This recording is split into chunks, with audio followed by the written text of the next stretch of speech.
Okay, well, again, I'd like to welcome everyone to the conference call this evening. I just muted everyone for a moment. Again, we got a little background noise going right there. But what we're going to do is we're going to have a great conference call this tonight. My name is Armin Morin, and you are on the big seminar conference call this evening. Those of you that are dialing in early, congratulations, because this is going to be a jam-packed call tonight.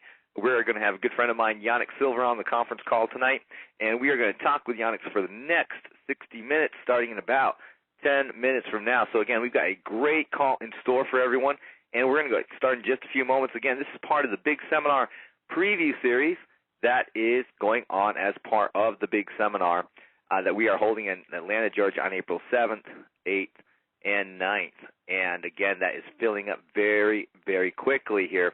In fact, as I've mentioned on many other calls, we have basically the only rooms left in Atlanta, Georgia.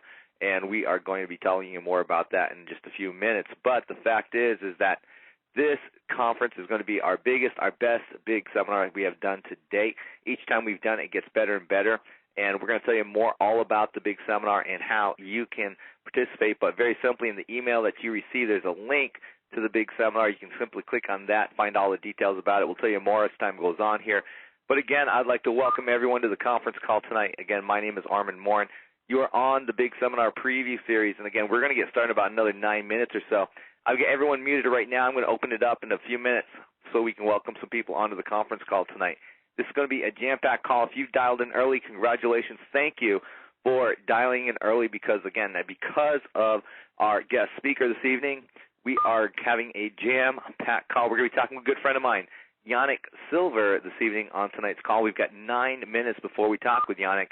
As many of you know, Yanik is a tremendous marketer. He has been online for quite some time. We're going to find out who he is, what he does, why you should listen to him, and we're going to talk about some strategies that he has found to be most effective in building his business from zero to literally millions of dollars, and we're going to talk with him about that tonight on this very conference call. So we've got 8 minutes before we go ahead and start talking with Yanik at the top of the hour.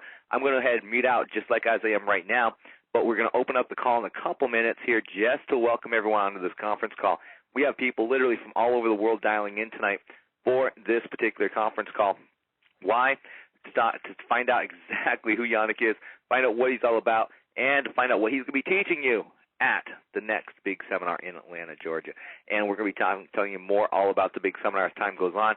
I can tell you this, you need to register your seat immediately. Again, go to bigseminar.com/Atlanta.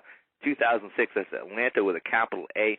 That will get you to the page where you can read all about it, find out all the details, and we'll tell you more as time goes on this call tonight about that. But we've got 7 minutes before we get started on tonight's call, and we're going to be talking with Yanik Silver tonight on tonight's call. This is just part of our preview series gearing up for the big summer that's coming up in Atlanta, which is really just a few short days away. In fact, I believe, if my calculations are right, we're about 38 days away. We are going to be starting the big seminar on April 7th in Atlanta, Georgia. We'll be having the big seminar in just a few short days away. You can still get your seat registered. You can simply just register your seat tonight on this particular call, and it's going to be an amazing event. And, in fact, again, our last event, we had 400-plus people. This next event, we're expecting about 500 people to be there. You don't want to miss it. The results that we have had from people attending that big seminar that we've done over the last few years has been nothing short of amazing. You know, that's why the majority of the people that come to the big seminar are people returning time and time again. We'll tell you more all about the big seminar as time goes on, but we've got 6 minutes before we get started here. I'm going to open up the call, welcome a few people onto the conference call tonight. So if we have too much noise, I'm going to go ahead and mute it out. So let me try this. Okay, if you've just joined us on tonight's conference call and haven't had a chance yet, please go ahead and state your name and let us know where you are calling from. This is JP in Santa Monica. JC, welcome to the call tonight. Thanks. It's Maria and George in Maine. Maria and George in Maine, welcome to the call. Hi, Mississippi. In Mississippi, welcome. Thank you. Nancy from Saskatchewan, Canada. From Saskatchewan, Canada, welcome to the conference call tonight. Thank you. Ford from Napa Valley. From Napa Valley, wine country, welcome to the call. We have about 6 minutes before the conference call gets started. And again, Just in case you're wondering if you are in the right place, you're on the Big Seminar preview series that we are holding for the Big Seminar coming up on April 7th, 8th, and 9th. We'll tell you more as time goes on. But again, my name is Armin Morin, and I'm going to be your host for this evening. We're going to be talking with a good friend of mine tonight, Yanik Silver, and Yanik has been on the marketing on the Internet since the very beginning, and we're going to tell you and talk with Yanik. We're going to find out who he is. We're going to find out what he does. We're going to find out why you need to listen to Yanik tonight on tonight's call. He's done some revolutionary things in this industry. What's amazing about Yanik is that he's usually been just a little bit ahead of everybody else, and we're going to talk about some of those techniques that he has literally pioneered and how that can help you build your business. We're going to try to find out how he thinks, because if we can find out how successful people think, we can emulate that exact process and achieve those exact results. And so we're going to be talking with Yanik on tonight's call. Stay tuned, grab a pen, grab a piece of paper, do what you need to do in order to take notes. We've got exactly 5 minutes before we get started on tonight's conference call. So if you've just joined us on the conference call tonight and haven't had a chance yet, please go ahead and state your name and let us know where you're calling from, please. June Davidson, Pasadena, California. Pasadena, California. Welcome to the call. Thank Hi, you. Jacques Baudouin, Get Search Engine Traffic, Quebec, Canada. From Quebec, Canada. Welcome. Summer Berry, Cincinnati. Cincinnati. Welcome to the conference call today. Gordon from Louisville. Louisville. Welcome. Susan in San Antonio. Susan, welcome to the conference call.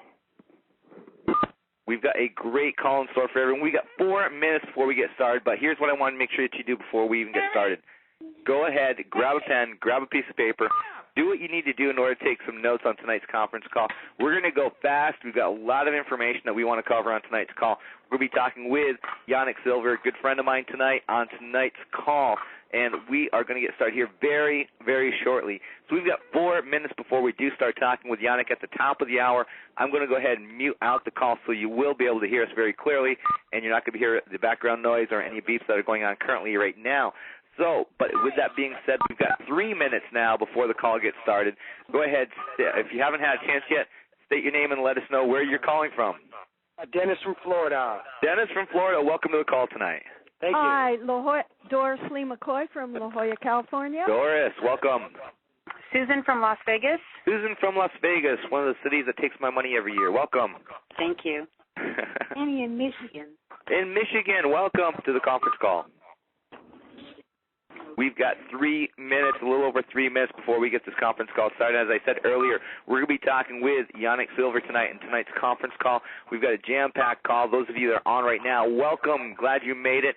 And again, this is all part of the big seminar series that we're putting on for our next big seminar that we're holding on April 7th, 8th, and 9th in Atlanta, Georgia, and we're going to get started with that in just a few short minutes, telling you all about that, telling you all about Yanik, and talking with Yanik for the next 60 minutes. So, again, welcome everyone that has joined us on the conference call tonight. We've got now 2 minutes before we get started on the conference call, and at the top of the hour, if you hear any background noise now, don't worry about it. I'll control that at the top of the hour.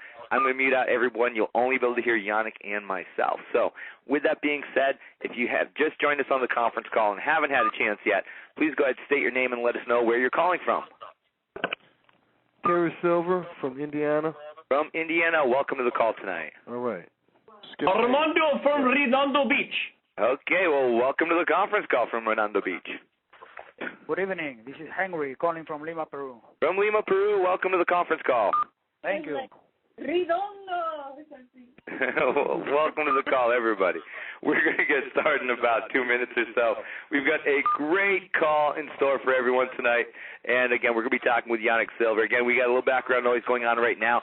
That's okay because we've got about 1 minute now before we get started. We got people still dialing in. We got beeps still coming on. That's every time that the phone beeps, that's another person jumping onto our conference call. So we've got a ton of people on this call already. We're going to go ahead and get started in about a minute and start talking with Yanik.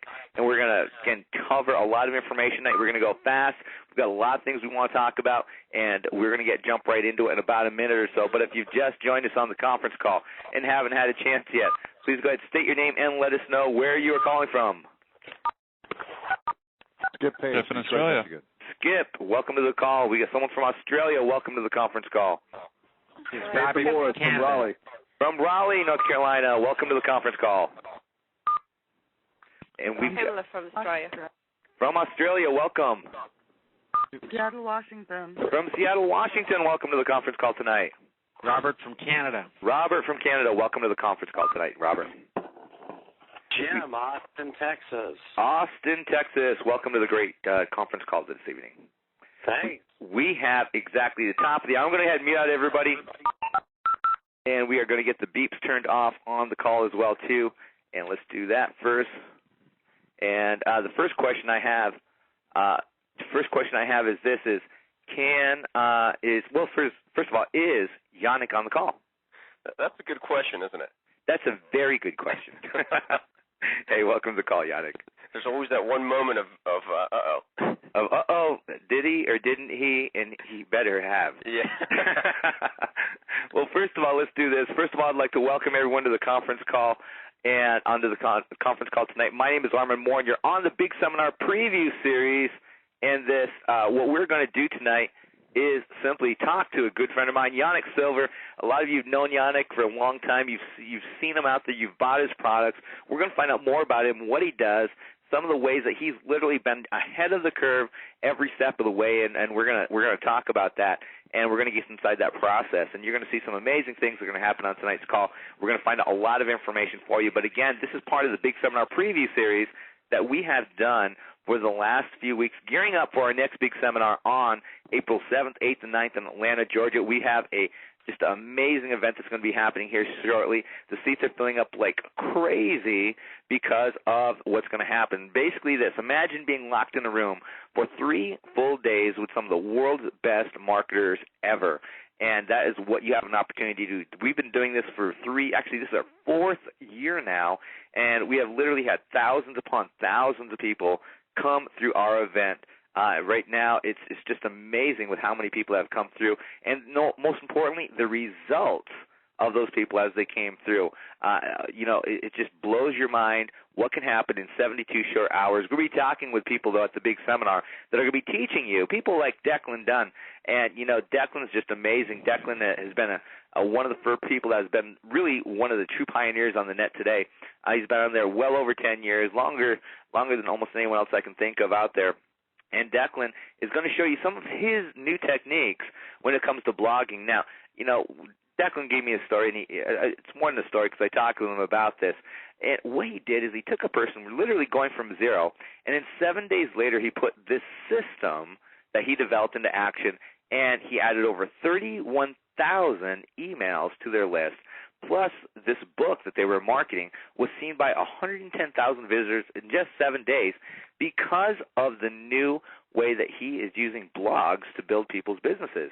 And when I heard about this, I said, Deck, you have to be here at the next big seminar because people want to know about this. Blogs are big. Blogs are huge. Problem is hardly anyone can figure out make money with them. And the other part is most people don't know how to do it correctly. So Declan's going to teach you all about that. We're going to be talking with Mike Filsame. Mike's going to be talking to you about his butterfly marketing strategy, the exact same strategy that he used to generate over $1 million in its first 5 days of launch. He used his own strategies, interesting enough, to build his own business. He's got a list of over 320,000 people. He gets about 600 new members a day just on his opt-in list. It's just going to be amazing. He's just teaching this course, this product, all over the place, and Mike's going to be able to teach you live, face-to-face, in person at the next big seminar on April 7th, 8th, and 9th. We're going to be talking with Morgan Westerman. Morgan kind of came out of his shell last year, actually at one of Yanik's events. But, when I found out more and more about Morgan, what he does, it was just amazing. He has over 40 million visitors have seen his website. Let me ask you a question.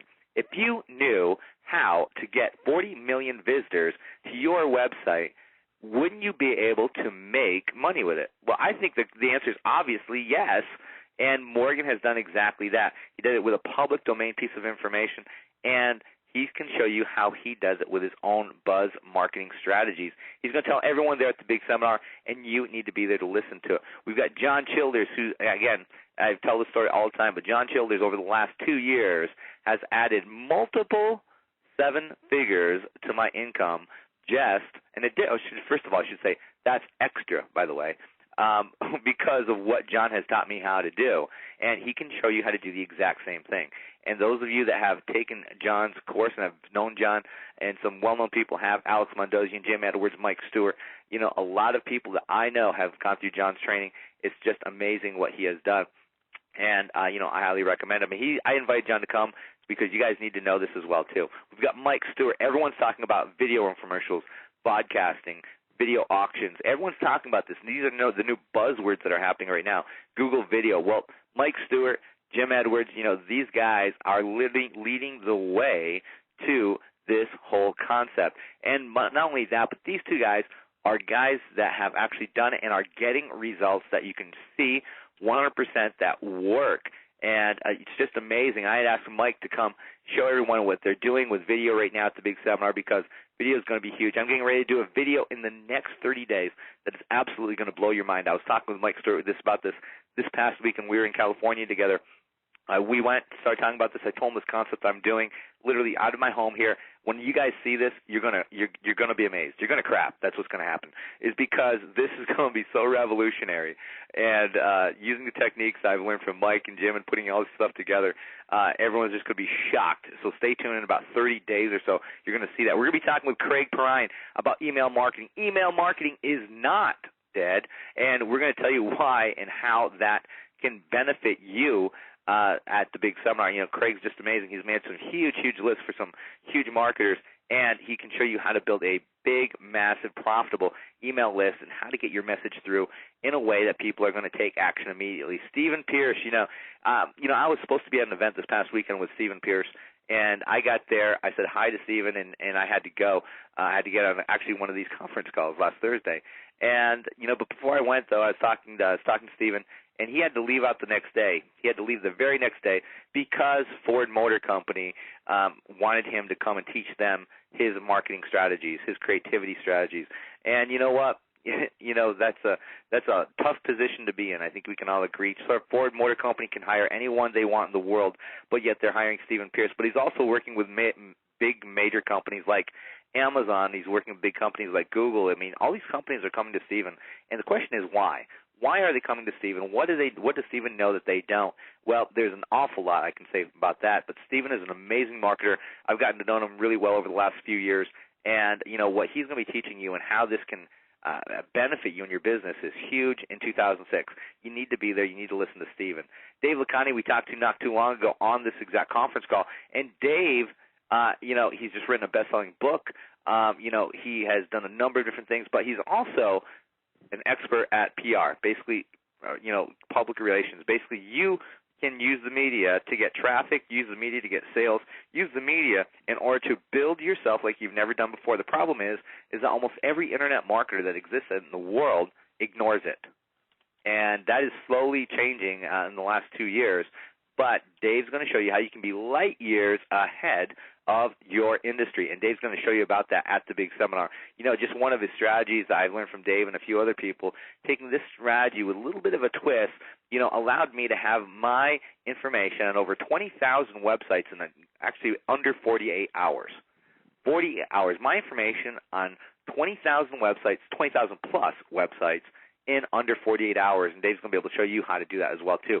Alex Mondosian, a good friend of mine, one of my business partners, we've literally made millions of dollars together over the years, and Alex is going to be talking about something that he hasn't talked about in a long time, and it's called conversion. There's only two ways to increase your income on the Internet. Either drive more traffic or better your conversion with the traffic that you're getting already right now, and that is exactly what Alex is going to teach you how to do. There are little unknown strategies that people just haven't thought of, they haven't tried testing, and Alex is going to show you what those are, how you can apply them immediately to your business and start making money immediately. And then there's myself, Armin Morin, and what I'm going to teach you is something that I haven't talked about at any seminar anywhere in the world, and I can tell you this, it's going to be amazing. You're going to see it, and you're going to see the direction where I am taking my business in 2006, and I can tell you this, if we had a contest right now and you had to vote, there is not a single person in the world that would bet that I'm going to do exactly what I'm going to do at the big seminar. So stay tuned for that. I know it's a bit of a mystery, but tonight's call is with a friend of mine, Yanik. Are these people going to crap themselves for that? They're going to crap when they hear my stuff, yeah. I like that. They're going to crap tonight when we talk you to you tonight. Bring diapers at the big seminar. We're going to bring some diapers. I know you got a few diapers. Oh, yeah, with the newborn. With the newborn. You got a few diapers lying around. But everyone, Yanik is on the phone with us tonight, and Yanik has just an amazing amount of information we're going to share with you tonight. Yeah, and when I jumped online, there's only a few people out there around that same time, and Yanik was one of them. And over the years, I've seen him do some pretty amazing things. But what I noticed about, and I started thinking about prior to this conference call tonight, was that the things that Yanik has done has usually been, I'm going to say 6 months to a year prior to everyone else, meaning that he was at the forefront. He did it first, and then a lot of other people kind of copied and went down that route, which is kind of a natural progression for things to happen. But some of the things have been hugely popular, and some of the concepts and the techniques, and you're going to see what those are in tonight's call, and it's just going to be amazing. So first of all, welcome to the call, Yanik, you and your diapers tonight to the call. Thank you very much. And you've been pretty busy. I know just recently, first of all, you and Missy had a baby. Yes, we got a little beautiful boy, Zachary. And he's even got his own website up, I noticed. Yeah, ZachSilver.com. Spelled my way. We have a little, Missy and I have a little discrepancy going, and since I control the internet in the household, I get registered the domain name, and since I control the tech people, the only domain that's live is ZAKSilver.com. But I do own ZACKSilver.com too. Hey, did you put AdSense on it?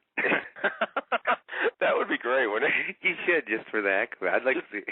Just to see what comes up. And see if Zach earns any money from it.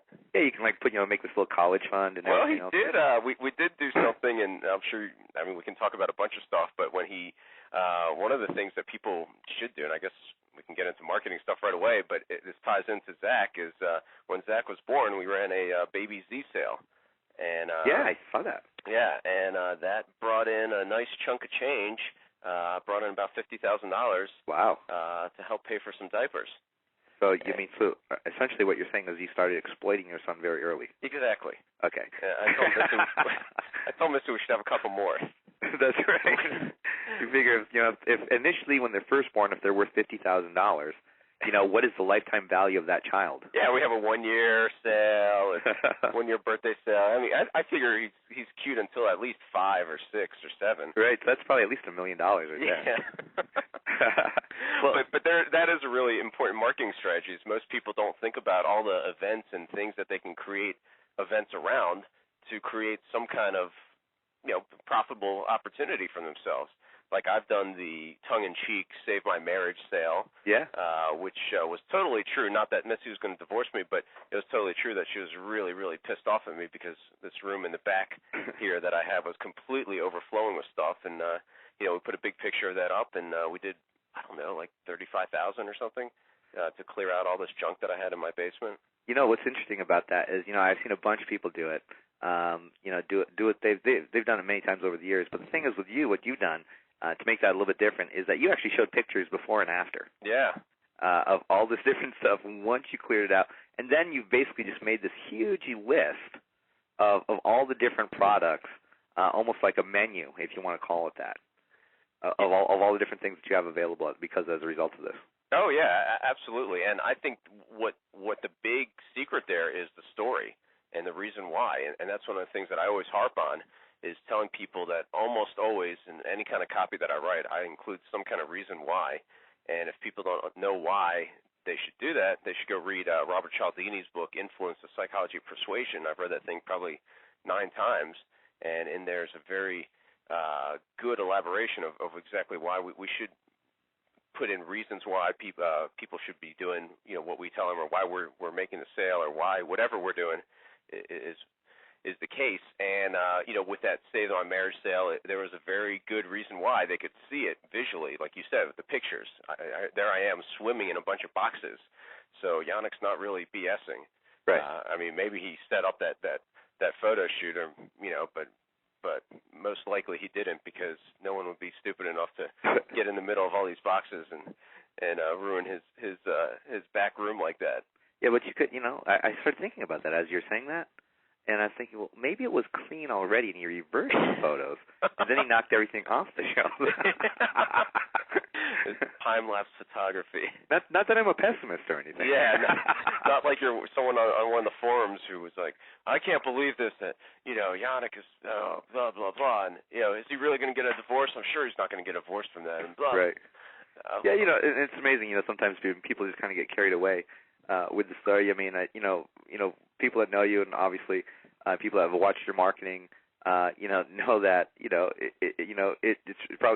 there's a bit of truth in there, and then it's funny in a way, and then showing the pictures, drives the point home, and you're making a point, and you're giving a good, again, as you said, a good reason why. I know you're a student of a lot of the great copywriters out there, and Johnny Kennedy was a classic when it comes to reason why. Advertising is about giving a reason why, and then as you said, Cialdini came out with the whole study. And again, those of you that haven't read the book, Persuasion by Cialdini, what you need to do is you need to really buy the book and get it tonight. Go to Amazon, buy it, because in that book it talks about a study, and really shortly, really briefly here is what happened was they did an example. I think people were in line to use a copier. And there's a big long line, and a person came up, and first they asked the question, let me cut. I need to cut in front of you, and the answer is usually no. And they gave the percentage, and I don't remember exactly what that percentage was. But then he went up and says, let me cut in front of you because, and then the reason, because my boss is in a hurry. And I was something crazy number, like 94% said yes. Yep. I believe it was it. Yeah, and then they came back and tried another experiment where they gave no other reason. So they didn't even give a reason, but it dropped down to 93% acceptance. No reason, just using the word because. Exactly.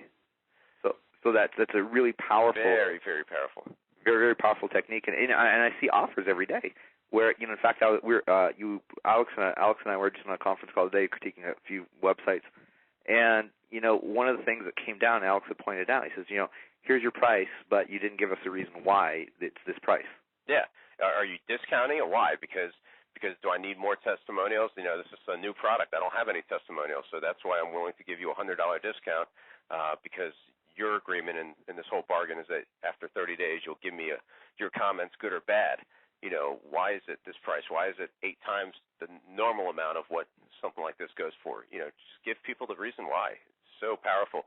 And you were talking about Johnny Kennedy. Yeah. He's one of my favorite guys because he would just he didn't care. He would write copy for like this one store that was just about to go out of business, and he'd write stuff like, we are just about to go out of business, and our creditors are breathing down our necks, and if you don't buy from us tomorrow at the sale, we will, we'll go bankrupt.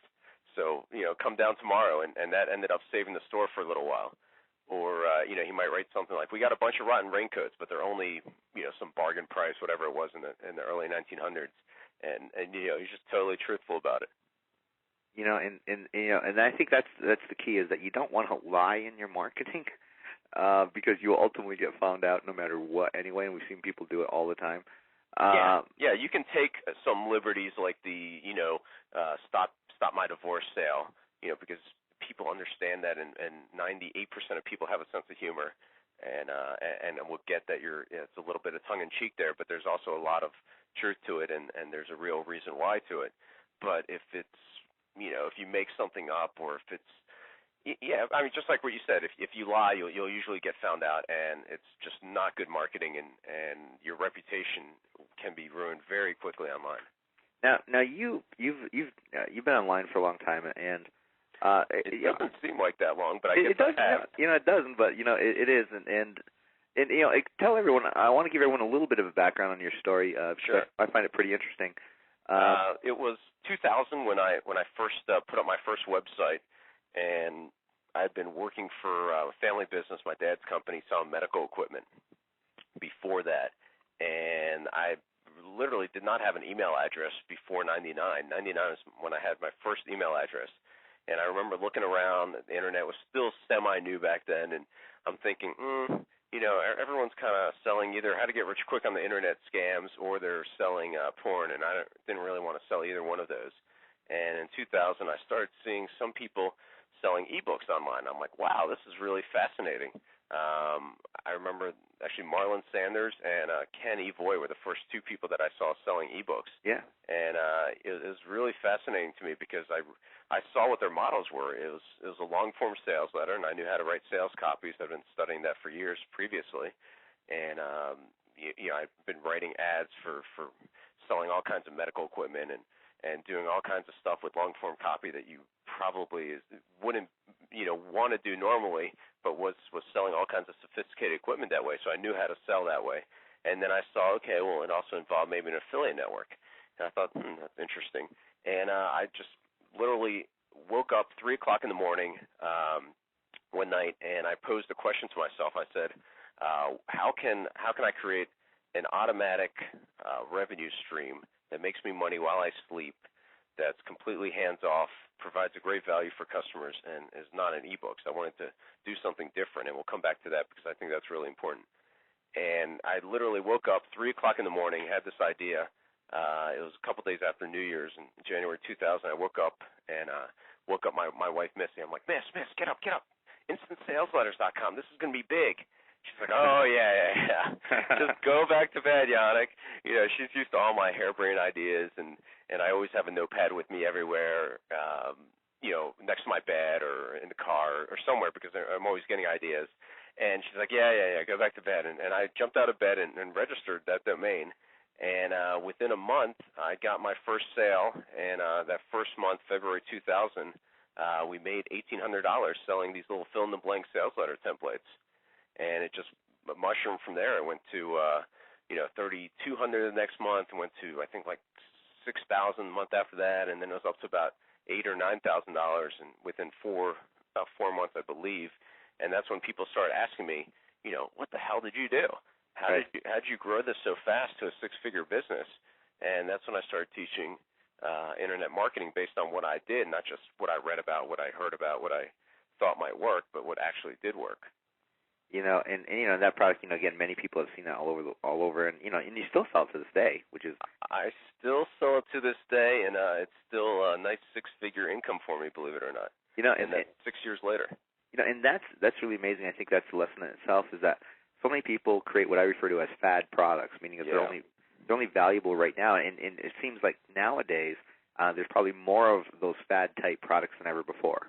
Oh yeah, and I think that's a big mistake. If you want to create something, why you can use the exact same energy, same time to create something that's evergreen and that makes you money pretty much forever. I mean, instant sales letters, maybe it will go down at some point, but it's been through some ups and some downs, and it's pretty much leveled out, and it's at a nice six-figure income for me every month without touching anything. I have not updated those letters in a while. I was actually thinking about adding a bunch more letters recently, but I have not updated that. I haven't updated the sales letter. I've been lazy. I haven't done a lot of testing on there. I got a friend of mine who's helping me now to try and do some more testing, so we get a bunch of traffic to that site, and I'm sure we can increase conversions. And I'm sure I've let at least a couple $100,000 slip through my fingers, but I'm lazy. Now, along with that, one of the most important things, actually, one of the things that helped you. With that instant sales letters, I shouldn't say with it. It did help you with it, but it came as a result certainly of that. Is that you accrued essentially a huge number of people that wanted to promote that as an affiliate? Yeah, because it came back to what I said originally with the question that I asked myself, and I firmly believe the questions you ask yourself dictate the kind of answers that you're going to get. And so one of the things that I asked myself, one of the components was that it had to be different than just an e-book. E-books are great. I still make a lot of money on e-books, but I wanted something for my first venture out to be different. And if you're not different, if not just different for different sake, like running down the street naked with purple polka dots painted on your belly or something, that's just freaky weird. Right. But being different as far as some kind of differentiation in the marketplace, that's important, because otherwise you're just an also-ran. You're unless you just can totally outmarket whoever was the first person, then there's really almost no reason for you to be in that marketplace. But if you create something that is similar to the front runner, but also capitalizes on other success systems that other people have established, then you've created something different, and people start seeking you out to be an affiliate, like you were talking about, Armin. I had people, like I said, I knew the model about the affiliates, and I didn't want to start off straight with an affiliate program because I didn't know if this thing was going to sell or not. And that's a real big lesson to people, is that they need to know that, they hear about affiliates and getting hundreds and thousands and tens of thousands of people promoting their stuff. I got about, I think, 38,000 affiliates in our program right now. Right. So it's a pretty big-sized program. And, people started seeking me out with the product because the product was really good. It was different than what else was out there. And they started asking, hey, do you have an affiliate program? Can I sell this? And I'm like, no, not yet. I don't know. And I actually, did a lot of trial and error, and I went through 3 affiliate softwares. I'm on my 3rd right now. The first one that I used, I took a recommendation of someone who I thought knew what they were talking about, and the thing literally blew up after I had, I think, 10,000 affiliates in it. And then we moved it to another program, and that kind of sucked. And so finally, I'm on my 3rd affiliate software, which is done by a guy named Paul Galloway, Synergix, which I absolutely love. And what's the big thing that you're talking about is people seeking you out, and that comes from being different and having a great product. Absolutely. And one of the things with that is that it's really important for people to understand is that in their particular niche markets, because I don't know how many people we have on the call, but there's several hundred people on this call from all over the world, and in a wide variety of market and niches. And in certain niches, it's really quite simple to be different than everybody else. So maybe doing such as adding audio. If everyone else is following just text information, then it may be something is giving them an audio option for that information, such as maybe a CD or a series of CDs. Yeah, there's so many ways. You don't have to be the King Kong of marketing if you're playing in a niche where there's not, when you're not competing against the best in the world. You can be, you can be in the 20th percentile of marketers and still just totally kick ass because everyone else in your market basically sucks, and that's a good position to be in. Exactly. Now you've also done some things. One of the things I noticed. You were one of the first people, I think, to start doing things, taking your products from online to offline. And here's what I mean. And I can't remember exactly which product it was, but it was an internet marketing product that you had. It was a membership site, I believe it was, and you were charging a pretty small amount, less than $100, I believe it was, for it. All of a sudden, you doubled the amount of money one day. I think you went to like $247, and then you went physical with the product. Get physical. Yeah. Yeah. Yeah. I was basically, I don't know. One night I was just really pissed off because there's a lot of people in the same like $97 range. My product was $127, which is kind of a weird price. Right. It's almost like this weird no man's land. And also there's a lot of $97 courses that were popping up, and I saw what they had inside of them, and some were good and some were just complete crap. And so I said, okay, well, how is a prospect going to make a buying decision on this? And a lot of it comes down to price, because price has a very psychological factor in people's decision-making process. And, we've all been taught, and this, once again, straight from Cialdini, is that price is one of those psychological shortcuts that we use. Why does my Mercedes cost more than your BMW, Armin? Right. Actually, I gave my BMW away. That's right. Oh, yeah, what do you got now? Actually, I'm getting ready to go down and buy the Jag this week. Okay. And why does my Jag cost more than your Mercedes? Oh, that's right, because it's new. Well, I got a new car on order, so we'll see. I'm actually going to, I'm not going to reveal what I'm going to do with my cars. It's going to be an interesting surprise. But where was I? Oh, the pricing is price points. Yeah, price points are a very big psychological factor in people's decisions. And so we've always been taught that something costs more than it's worth more, typically. Right. And that's a shortcut. So, I'm like, well, I don't want to just, make it a $300 digital product, because I didn't think that would be worthwhile, and I thought I'd get a lot of refunds. So I thought, let's just make it physical, because I firmly believe that there's a price ceiling for stuff that's digital only, and you can charge a whole lot more for physical products. Right. And it was at that point where a lot of people were just thinking, let's just do digital, because it's a great, lifestyle type thing, and I'm very much into lifestyle. Right. But I have a fulfillment house that all we do is email them, and they send out what I want, and I don't sit there and pack boxes and get all do the packing tape and send out write mailing labels. That's definitely not what I'm about. So what I did is I literally, like you said, one night I decided to change it. I made a physical product, and it's the exact same product, but it's just delivered physically, and it was $297 now instead of $127, and you couldn't buy the $127 version anymore. So I'm like, that's it. If you want me, you're going to pay a premium price.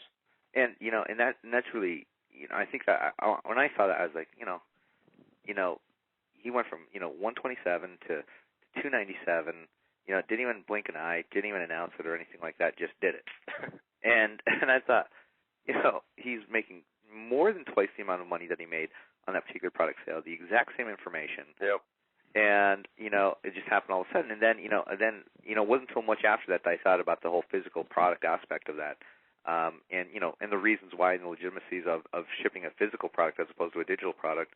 And and more and more, and people over the years have gotten more and more physical products, as we've seen, especially recently. Yeah. Many of the big products that are out there, are all physical products. What we're doing, just kind of give everyone an idea. How much I believe in physical product now is that we're getting ready to, we're gearing up right now, and we're getting all the finishing touches on to even all my software will actually be physical. Oh. Yeah, we're doing everything 100% physical. We worked it out with shipping and all the other good stuff. So now a person will get an immediate, 30-day version of the software when they first order it, so they will be able to start using it immediately. After 30 days, that actually expires, and then they'll have the physical CD in their hand, and then they'll reinstall the permanent version. Oh, pretty cool. So yeah, so we're kind of going that way, for a number of different reasons. And it also gives us the opportunity, if we're shipping them something physical, to actually include bonus offers, things of that nature into it. Yep.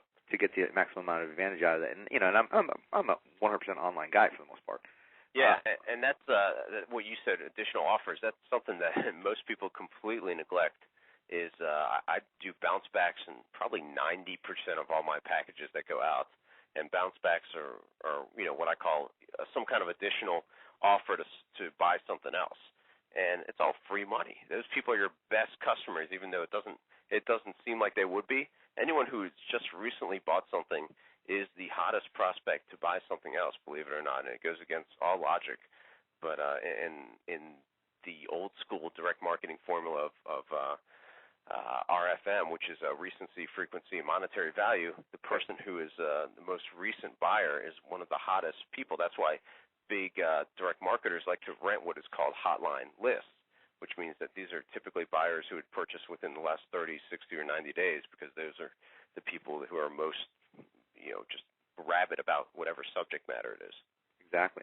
Now, one of the other things I watch, I watch a lot of things that you do out there, and one of the things I saw you do, which I thought was absolutely brilliant, there was always talks, different people have talked about public domain, but a couple of years ago, you went ahead, did the interviews with some people that are doing extremely well with public domain, and you added a bunch of other information to it as well too, of your own things that you've done public domain, because you were using public domain for like bonuses and things of that nature even way prior to most people that I know out there on the net today. And now, if you turn around now, everyone has kind of saying, oh, well, Yanik's doing public domain, therefore, maybe I should create a public domain product myself. And now every place you turn around and every week, in many cases, there's a new public domain. Now I get 2 free public domain books and everything else, and I'm just like, just go to Public Domain Riches, buy Yanik's course, and now you can get all the books you want.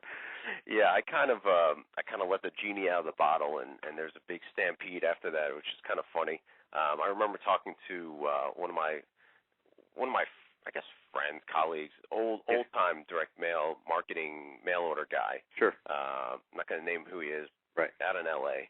And he'd done some stuff with public domain, and I'm like, would you get on this call and help me out, and I'd love to have you as an interview subject for this. And he's like, oh, no, you don't want to talk about that. He's like, there's too much. There's people are just going to get too confused about it. And you don't even want to reveal all that. And it's just been a huge moneymaker for me. You don't want to talk about that. And I'm like, oh, all right. Well, I guess you don't want to, but I think I'm going to, and see what happens. And so I've been using public domain for, I don't know, 3 or 4, I think maybe 5 years, I don't know, Yeah. before I'd even revealed any of this, and made really good money with it.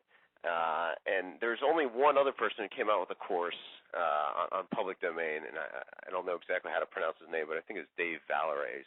Yeah. Who legitimately had done a lot of public domain stuff, and funny thing was that we both came out with our course at pretty much the same time.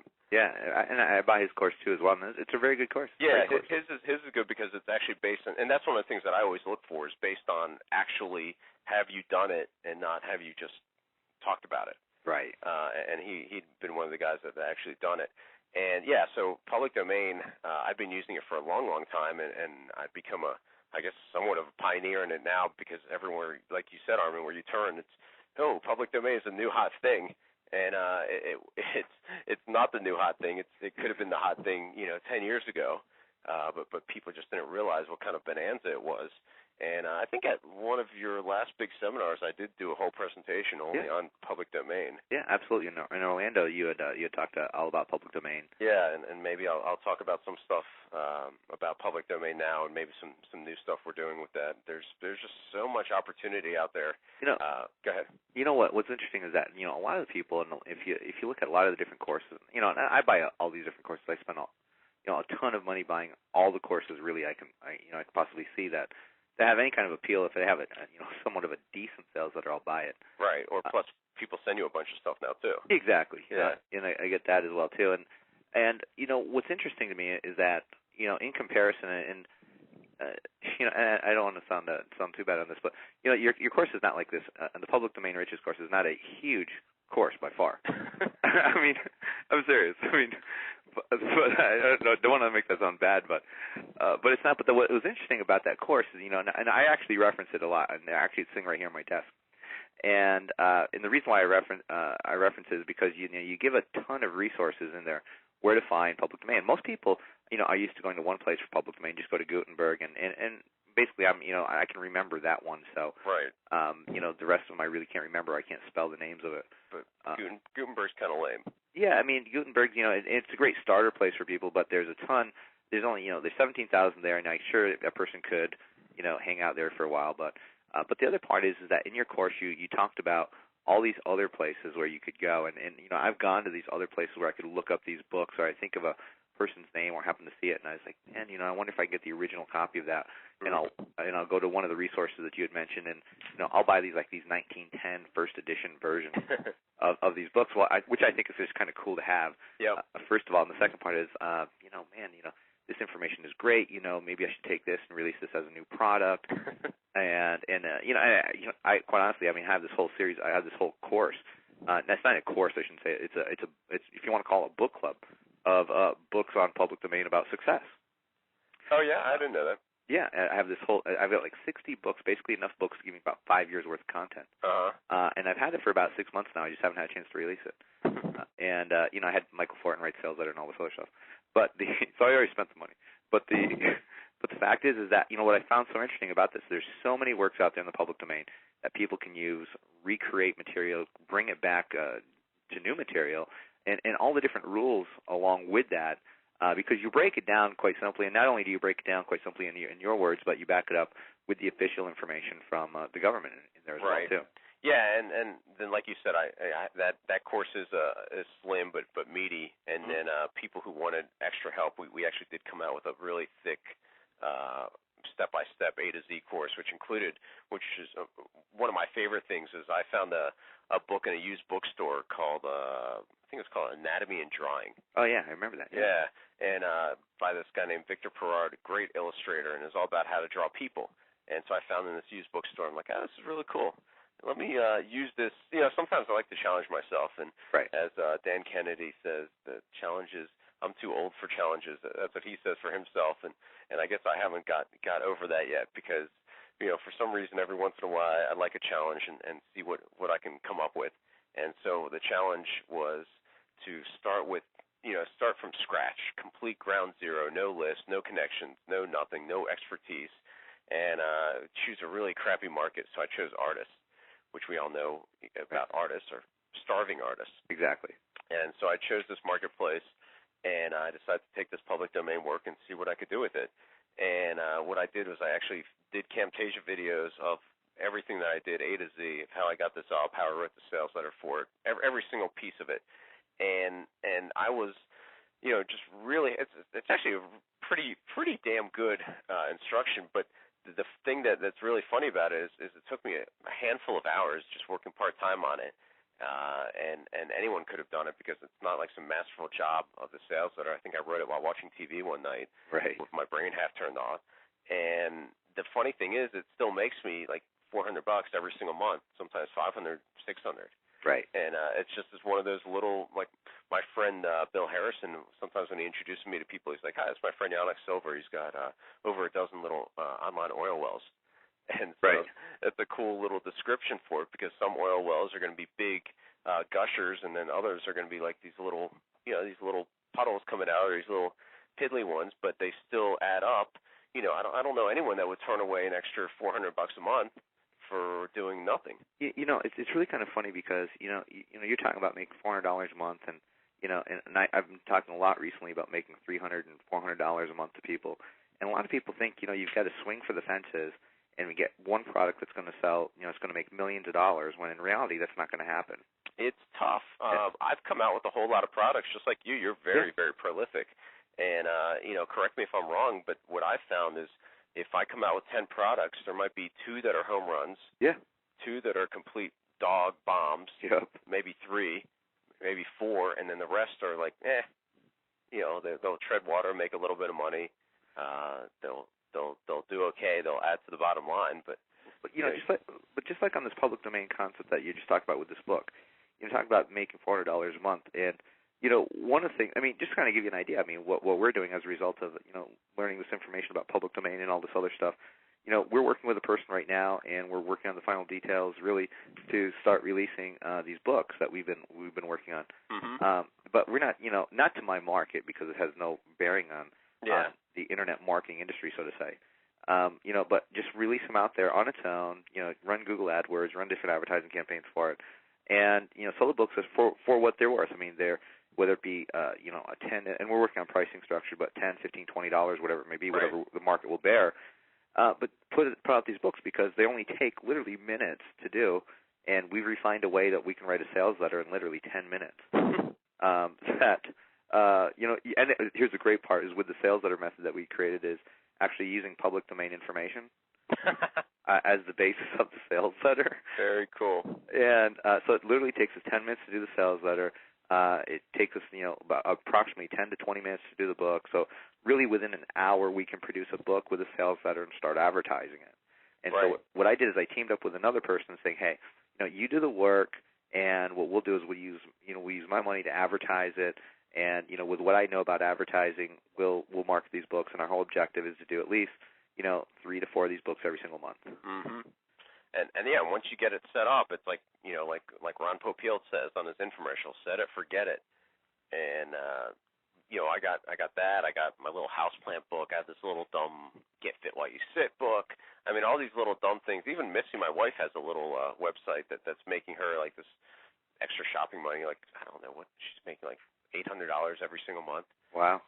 With this dumb site.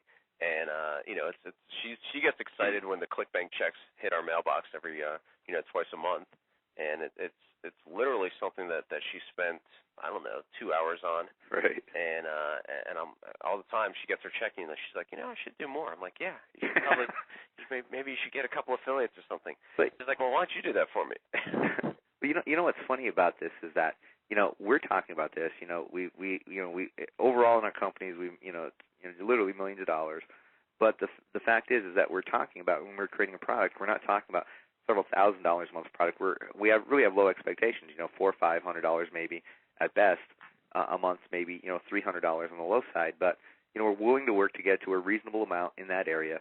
And then at that point, we know, okay, this is good enough. Now let's move on to the next project. Where a lot of people think, I'm going to get rich off of one product or 2 products or 3 products. I was just talking in front of a crowd the other day, and my comment was simply this: if you think you've got 10 products and 10 products are enough, I said you're dead wrong. If you think you've got 50 products, if you think you've got 100 products out there in the market, you're absolutely wrong. You need to have 150, 200 products, 300 products out there because all of these things, just like you said, and as Bill Harrison said, is there these little tiny oil wells that make you money every month. If you figured out how to make $400 a month, and that's the only level that you're at, well, if you want to make $40,000 a month, just create 100 of those products. Yeah, or of course, it's not that hard. Like, with Missy's site, if I literally spent 2 hours on it, I could get her up to, $2,000 a month with no problem. It's just like you could, or $3,000 a month. It's just putting in a couple extra hours, and she doesn't feel like doing it. Right. But you could do that for the ones that are the $400 or $500 a month ones, and you tweak those up a little bit, and then like you said, have a couple more of them. Even if you don't have 100 of them, you have 10 of them. Make it something more reasonable. That's still $30,000 a month. Right. I don't know that many people that wouldn't be too excited about having an extra $30,000 a month. They'll pay for your Jaguar payment. That's right. One of the things that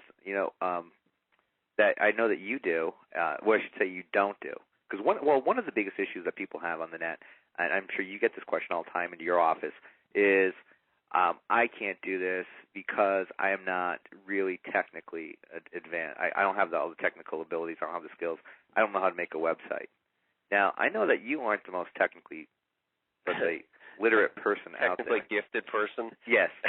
Let's say that you're technically challenged. Yes, absolutely. I call myself a techno dunce, a computer dunce, and it's pretty much true. I mean, I've learned a handful of things over the years. You got to, by being in this industry, but I have literally not learned how to put up my own website or do any FTP, or like if my website needed to change a comma tomorrow, I could not do that. And a lot of people listening to this will be like, "You're an idiot."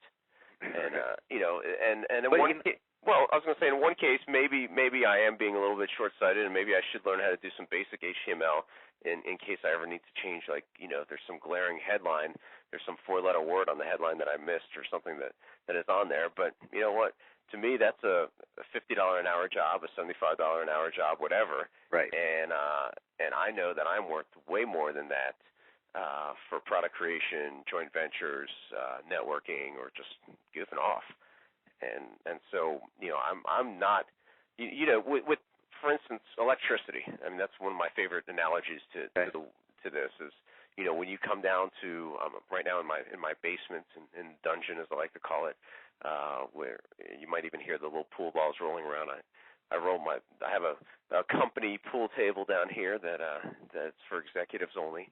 I roll the pool balls around when I'm talking, and but when I come down here, flip on the light switch, I don't need to know how the power gets from the power plant over to my house and through the wires and lights up my basement down here. I could care less, and neither does anybody else on the web. For some reason, they want to know how to do everything, and what happens is you become like the technician. You become the person who's doing the $50 an hour job. And then all the other really important stuff gets set aside because you're busy fiddling with some stupid JavaScript countdown timer or some pop-up or hover ad or whatever you got, whatever your latest software is, Armin. Right. So, people are fiddling around with that when they could be out writing a sales letter or making a joint venture deal or creating the next new product or just, off goofing off. Right. And that's my big thing is you don't need to be any kind of technical whiz whatsoever. You just really need to understand the marketing. I have people that I trust that I can call or I can email and say, look, I want this, and this done. And I have no freaking clue how they do it. And the guys that work for me they're brilliant. And they are amazing at the technical stuff. But I don't need to know how they do it. I mean, these guys, like Paul Galloway is the guy that does a lot of my tech stuff, and he's created some incredible stuff for me, like where we had this great little countdown script that he helped implement when I was selling my DVDs for my last seminar, and it was a real-time checker, and it would check our inventory in real time, and if somebody bought it, the little timer would count down, and I'm like, this is freaking cool. And so, he would just create the stuff that I wanted done. It's really interesting because there's some people. The way that you said it, I think, was probably the most accurate. Is that you said that doing web work and all this other stuff, that's a $50 an hour job, and and you're absolutely right. because of the fact that what is a person's time worth? I mean, is your if you calculate it out, I mean, I know for a fact that you get paid way more than $50 an hour, and if you're doing that job, you're really decreasing your income. You're losing money if you were doing that yourself. Yeah, and plus your focus is just switched. I mean, it's you went from a marketing thought process to a technical thought process, which are two entirely different things. Yeah, and Jim, my buddy Jim Edwards, your buddy too, he'll tell me a lot that he'll like grumble that he wasted half a day trying to tweak some video or something. Right. And I'm like, dude, what are you doing? And he tells me a lot. He's like, you're lucky that you don't do any tech stuff. And the funny thing is, I can't remember where we were. We were at some seminar or something, and I was hanging out, drinking at the bar or somewhere, hanging out in someone's. I think we were in someone's room with a bunch of guys, and so someone had their laptop out and they're playing with something. They're like, oh, just log in, go FTP this up to the site or whatever. And I look at them like, what? I'm like, I'm not doing that. I'm like, I have no clue how to do that. And they're like, oh, I thought it was just an act for when you speak on stage. I thought it was all shtick. I'm like, no, it's totally true. I have absolutely no clue. And it's funny, because Alex Mendoza, he's the exact same way. Yeah. I mean, I know if I create a product and if my product is simple enough that anyone can use, what I do is I send it to Alex. And if he can use it, then really, I have a winner on my hand. Right. And I'm not telling people that if they are technical now to not, to stop doing every single technical aspect. I mean, yeah, exactly. I mean, because let's put this one on the opposite side. I mean, I'm more like Jim. Yeah. Where I can't do the technical things such as I for example put up my own website, things of that nature, and there's certain things I do because I like doing it, and certain things I do because I'm just too anal about it.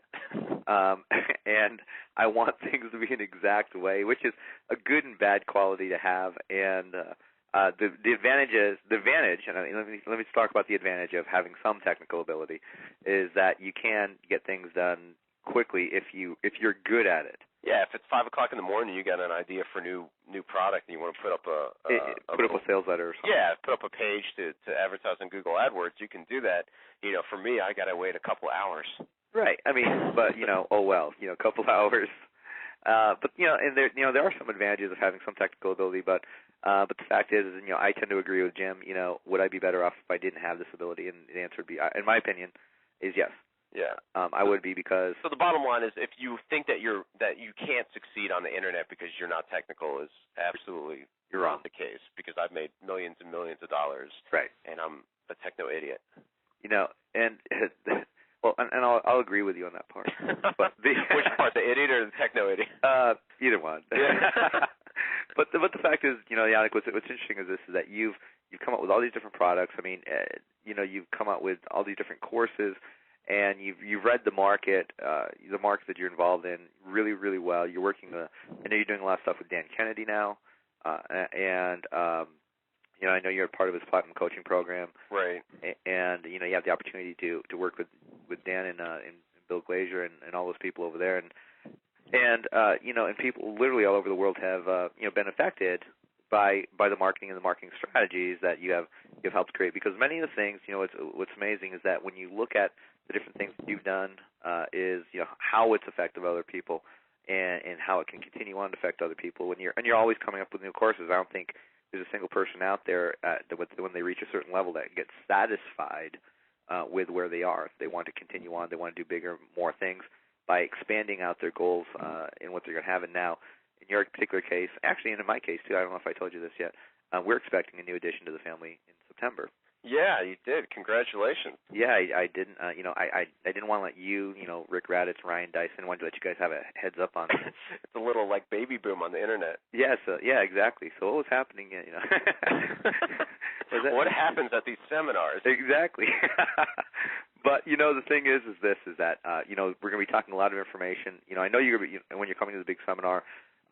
You've got a lot of different things you're going to cover. I know there's tons of things that you could cover.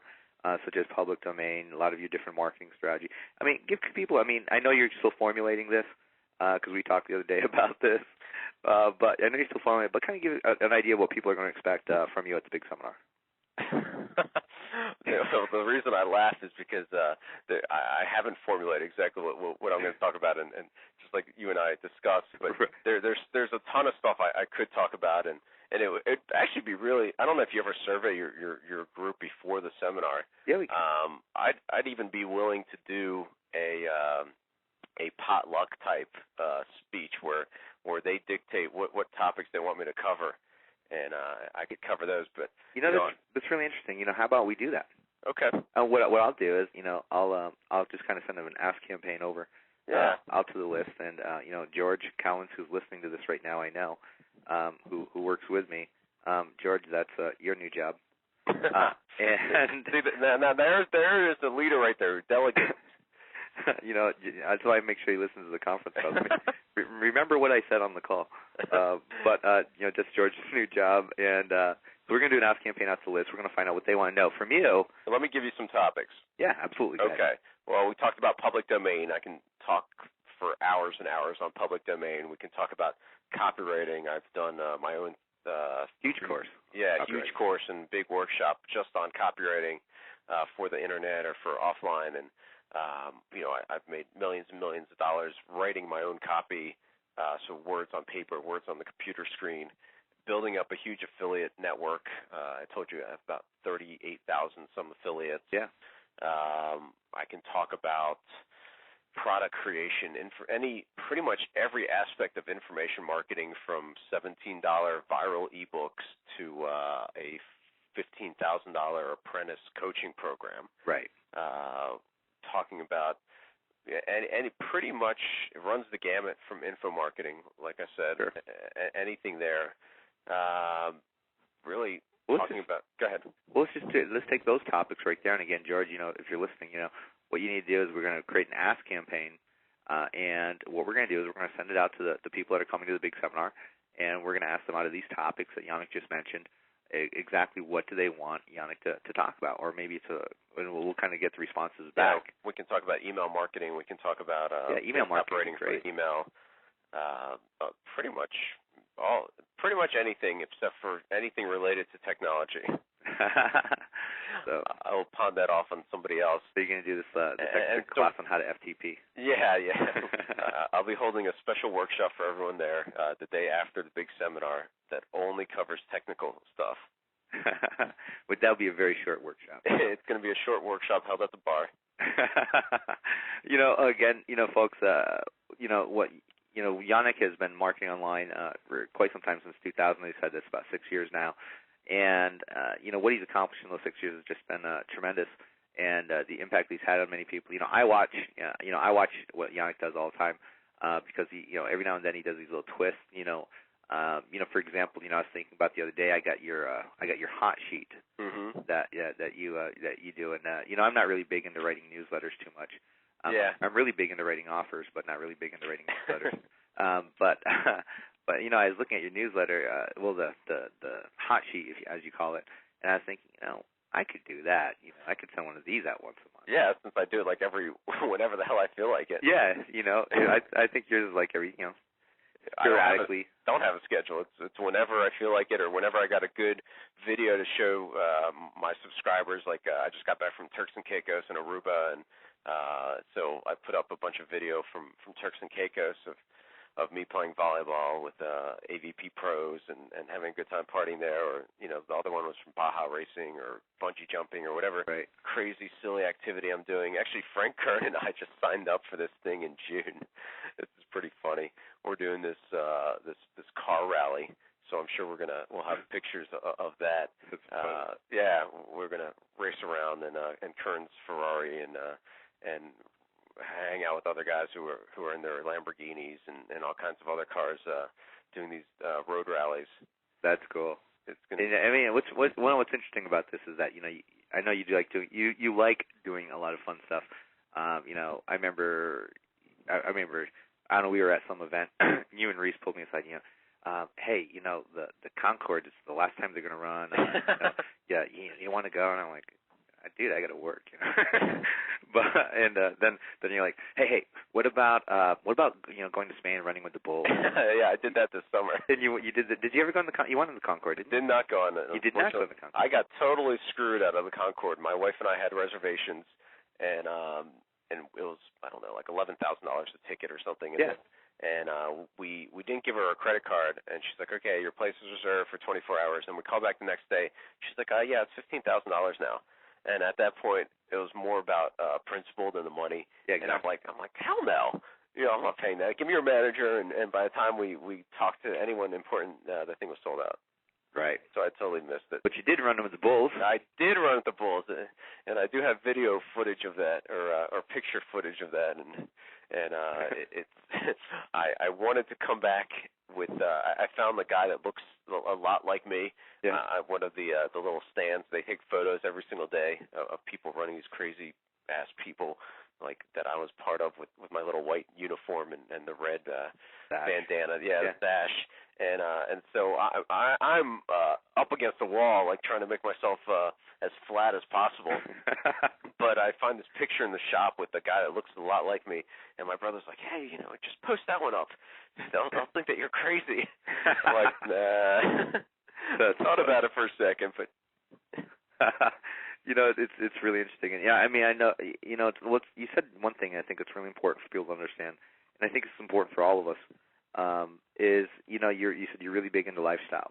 Yeah. And I remember a couple of years ago, you had essentially just taken off the whole summer, went to California for the summer, I believe. Yeah. And played beach volleyball the whole summer. Yeah, most of the summer, yeah, and then we drove up the coast and saw some people out there. I'm actually gonna, not the whole summer this year, but Missy and I are gonna take the kids, take Zach out there, and we're gonna spend 1 month out in California again. Awesome. Playing some beach volleyball and enjoying ourselves out there.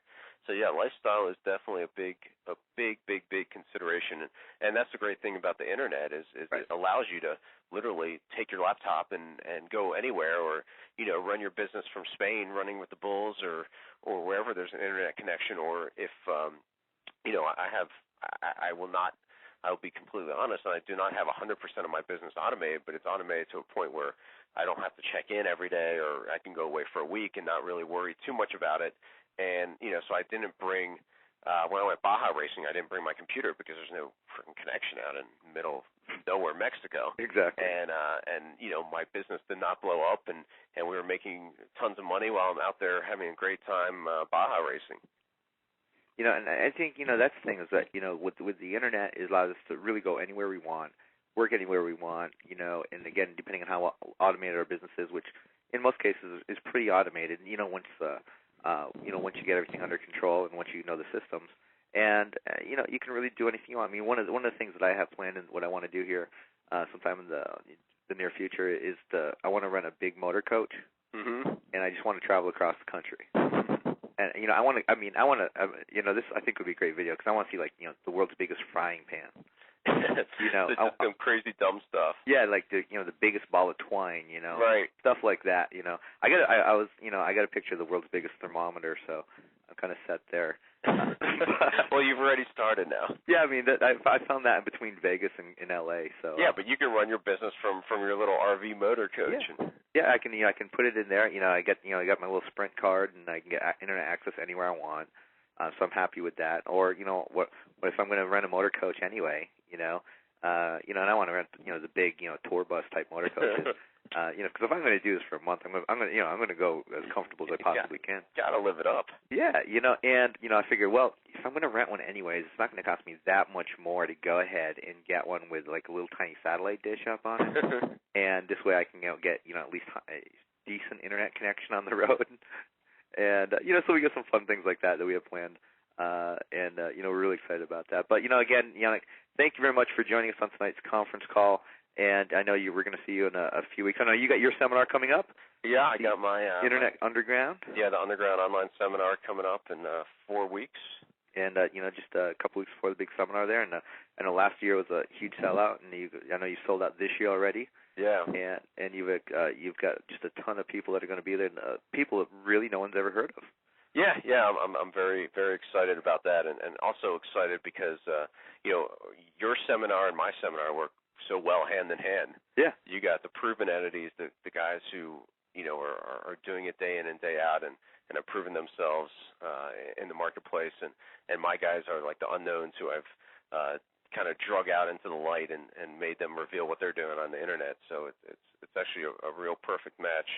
And you've got Mini-Me. And I've got Mini-Me. You got Mini-Me. You got Vern's going to be there. Yeah, and I believe you're showing up, right? Actually, I'm going to try because I know I'm actually speaking at 2 seminars that weekend. Oh, so I'm trying to manipulate my schedule in order to get me there.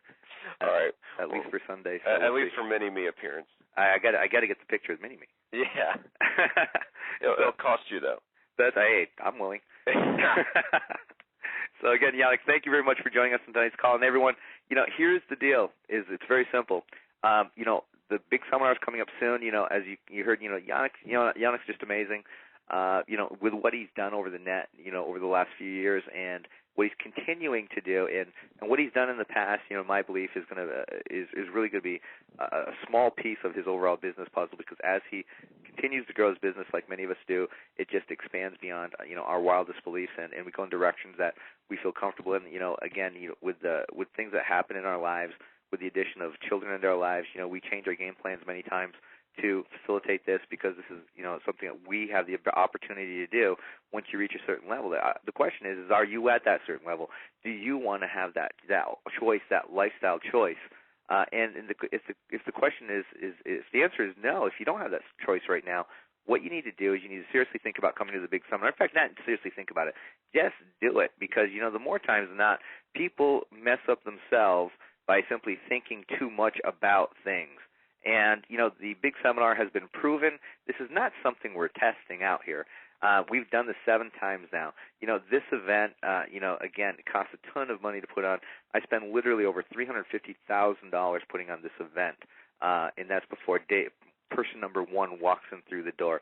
And the reason why is very simple, is because I know what it takes in order to get the results that you need, and I have to create an environment in order to help you as much as possible. What you need to do is simply help yourself. You need to help yourself by simply going to the site, scrolling down, read the speakers. I'm not telling you not to read the sales letter. Read the sales letter, because I paid Michael Ford an awful lot to write the sales letter. And as you scroll down, you'll see some of the things that we've done. And also important, read who the speakers are. These people that are here are, I say that they're the best on the net, and you know what? They are. They are absolutely the best people on the net. And I should say, this is probably the better term, the most qualified people on the net to tell you how to get from where you are to where you need to be. Why? For one reason only. They have done it themselves. They have been in the position where you are, except what they have done is they've taken action, they've acquired the information, and they have gone on to implement this in their businesses. As you heard, some of the excuses, the one big excuse that I get all the time is that I'm not technical. Yanik isn't either. And, you don't have to be technical. You don't have to know everything before you get started. The point is you just need to get started. If you have a current internet business, if you are not making all the money that you want in your internet business right now, you know what? You need to change something. You need to change what you're doing right now.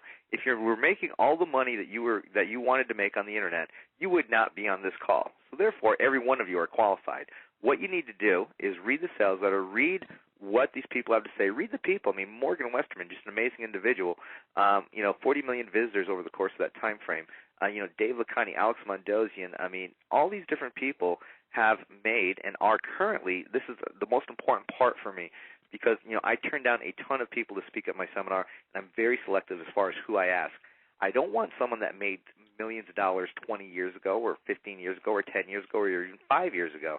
I need people that are making it right now, that are doing it right now, because these are the people that can show you how to do it. So here's the deal. It's very simple. Today's the 28th of February. You have exactly until noon tomorrow morning to register your seat if you want to take advantage of the 2-payment program. After 12 o'clock tomorrow morning, Eastern time, not Pacific time, Eastern time, what happens is we take down that option. You only have one option. Your option will be just to pay up front. Now, is that a bad thing? No, but the fact is that you need to register your seat now, because here's what I found out. There's a citywide event going on in Atlanta, Georgia. Rooms are scarce. In fact, We verified this again today because we tried to scam up some more rooms. We're still trying. But the fact is that our hotel, they have 200 rooms reserved for a whole other event that's happening a mile away. It's the largest television show that's, it's a seminar for television people, and all kinds of people are going to be there. And, that's happening on the other side of town, or just a couple miles away, or about a mile away, actually. And, at our event, we're limited on rooms. We're limited on rooms, so you need to be there. Once we run out of rooms, you will not be able to stay at that hotel. That's a fact. That is not even a marketing technique, much as I'd love it to be. But this is this is actually the truth. This is not only the truth, but this is something that you need to take action now. This event is going to sell out. There's no doubt. The question is if you're going to come and you're deciding to come right now, go ahead and make your room reservation.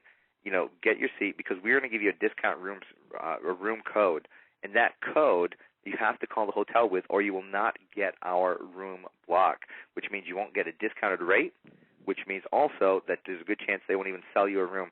Someone tried calling the hotel directly just yesterday, and when they called the hotel said they were sold out.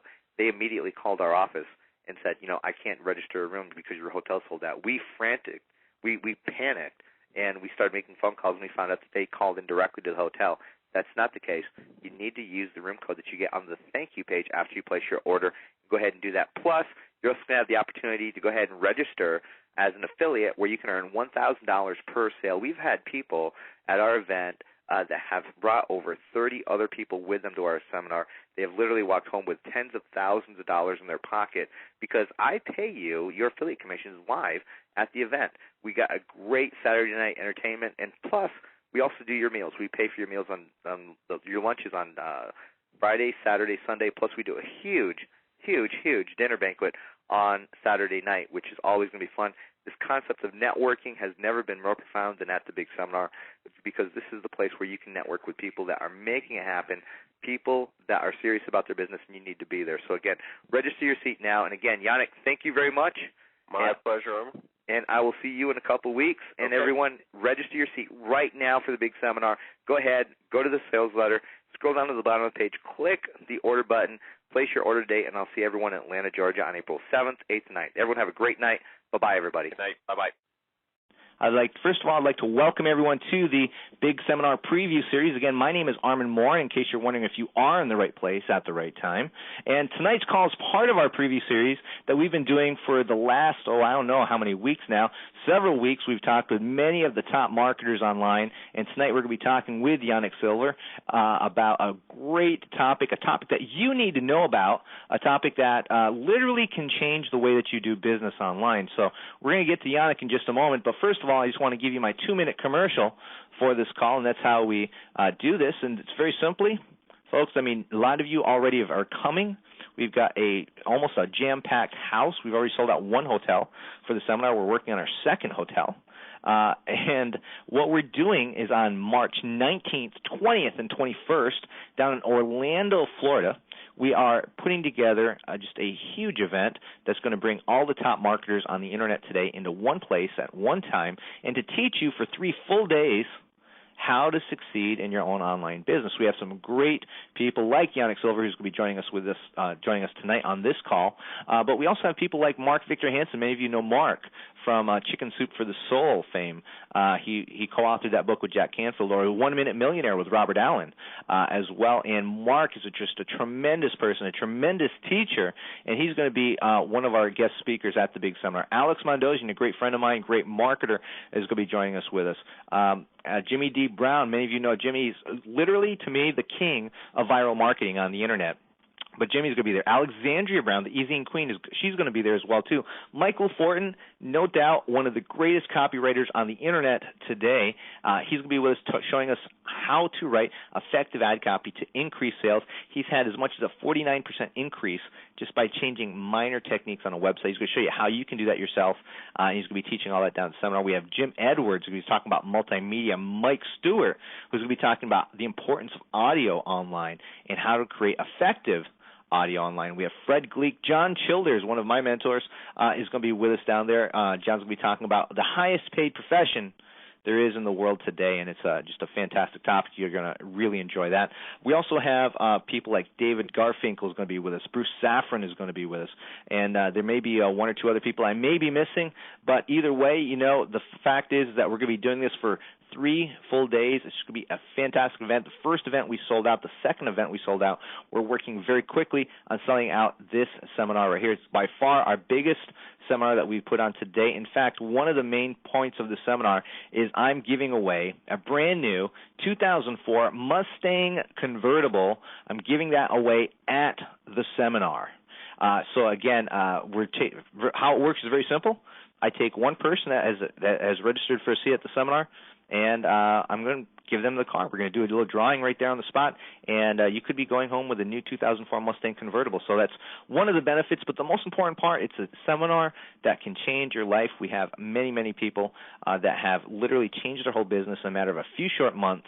Many people, I get emails every day telling us that they've hit their first 5-figure month on the internet. And that's pretty significant. To me, that's a turning point in most people's lives, and I'm sure many people would agree with me on that point. Once you hit your first 5-figure month, and then when you start doing that consistently, you can see definitely a change in how that can affect you and your business. And so we've got great success stories. If you want to find out more about that, in the email that you received to get this number, there was a link for the big seminar site. All you have to do is click on that link. You can see what we're all about, what we're doing. You can see that right on the site, and we'll talk more about that later on in the call. But today's call is specifically about a sample of what we're going to be talking about at the seminar. And today's guest has literally helped thousands of people online achieve success. And I've learned a tremendous amount of information from him over the years. And tonight we're going to talk about something that I just think is fantastic. He is definitely the leader in this field and spearheading this movement on the Internet. And we're going to talk more about that topic in a moment. But everyone I'd like to introduce you to, and I'd like to welcome to the call, Yanik Silver. So, Yanik, again, welcome to the call tonight. Thanks, Armin. Thanks again for having me on. And, Yanik, I know we're going to get into the topic in a moment, but, one of the things I always like to do with all the people that we've had on this call is get a little bit of the background of where they were prior, and you've got a pretty interesting story as far as where you were prior to being on the Internet. Yeah, absolutely. I'll give you the quick background because probably like a lot of people on the call, I'm a total computer dunce. I mean, I have no clue how to put up my own website. I still don't. I'm just a marketing and advertising guy, and I outsource all my technical stuff, putting up websites, anything like that. And I only got started, believe it or not, February of 2000 was my first online venture. So it wasn't that long ago. I mean, it wasn't that long ago, and I'm in the exact same shoes as a lot of people probably on the call right now, and a lot of people that'll be at the big seminar. So it's not a distant memory for me at all. And my first month online, I started with a product called Instant Sales Letters, and I made $1,800 my first month. And then I went up to about $3,600, and then made about $7,000-8,000 pretty quickly each month. And that's when people started asking me, hey, what are you doing? And that's when I started teaching about internet marketing. Now, let me ask you this question, though. You get online, you essentially started with your own product. Right. And which I think is very key, because many people jump online, they start with affiliate programs, and there's certainly nothing wrong with that. I know I make a great I make a lot of extra money from affiliate programs. But the fact is that you started with your own product, so I think that's a significant part that everyone should realize. And you did it very quick. Now, not knowing a whole lot about the internet before you get started, I mean, what was the basis? How did you base everything that you did? Well, I looked around and saw, some successful models. I saw people like Marlon Sanders, who's actually a good friend of mine now. I saw people like Kenny Voy and other people selling electronic, downloadable information products. And at that point, I had actually been selling a manual to cosmetic surgeons, teaching them how to grow their practice. And I thought, this is really cool. I can do this online. And I don't have any delivery costs. I have no fulfillment costs. I have no product costs. It seems like a real workable model. Let me give this a shot.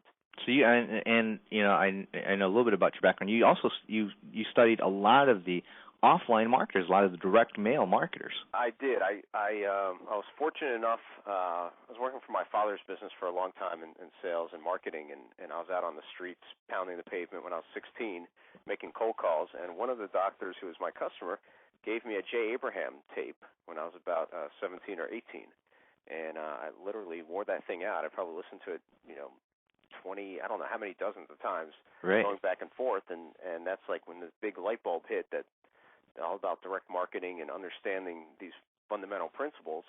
And from him, I went on to, people like Dan Kennedy and Ted Nicholas and all these other people, and then I got turned on to these classics from, the early 1900s. That's some of the stuff that I really enjoy reading today. Sure.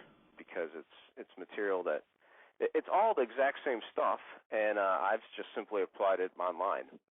So, I mean, again, so the principles worked in for example, just as you said, in the early 1900s. Right. The same principles work today. Absolutely. As they did back then. And so what you based your business on, and I know, I'm familiar with every one of your sites, I mean, and all of them basically follow the same pattern. You have a sales letter, basically a direct response sales letter that leads to an order page.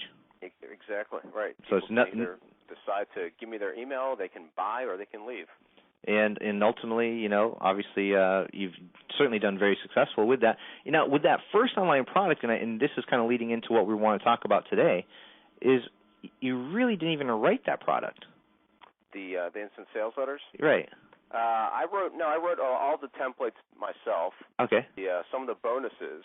Gotcha. One of the big bonuses that we offer for people to upgrade, there's a $15 upgrade, and 66% of people go for this upgrade. Right. And one of the two bonuses is a public domain work that not many people. Well, a lot more know about it now that I did that, but originally nobody knew about that. Yeah, because I've never heard of it before prior to seeing on your site. And that's probably worth, I don't know, an extra at least $100,000, $200,000 to me over the last couple of years, just in those upgrades.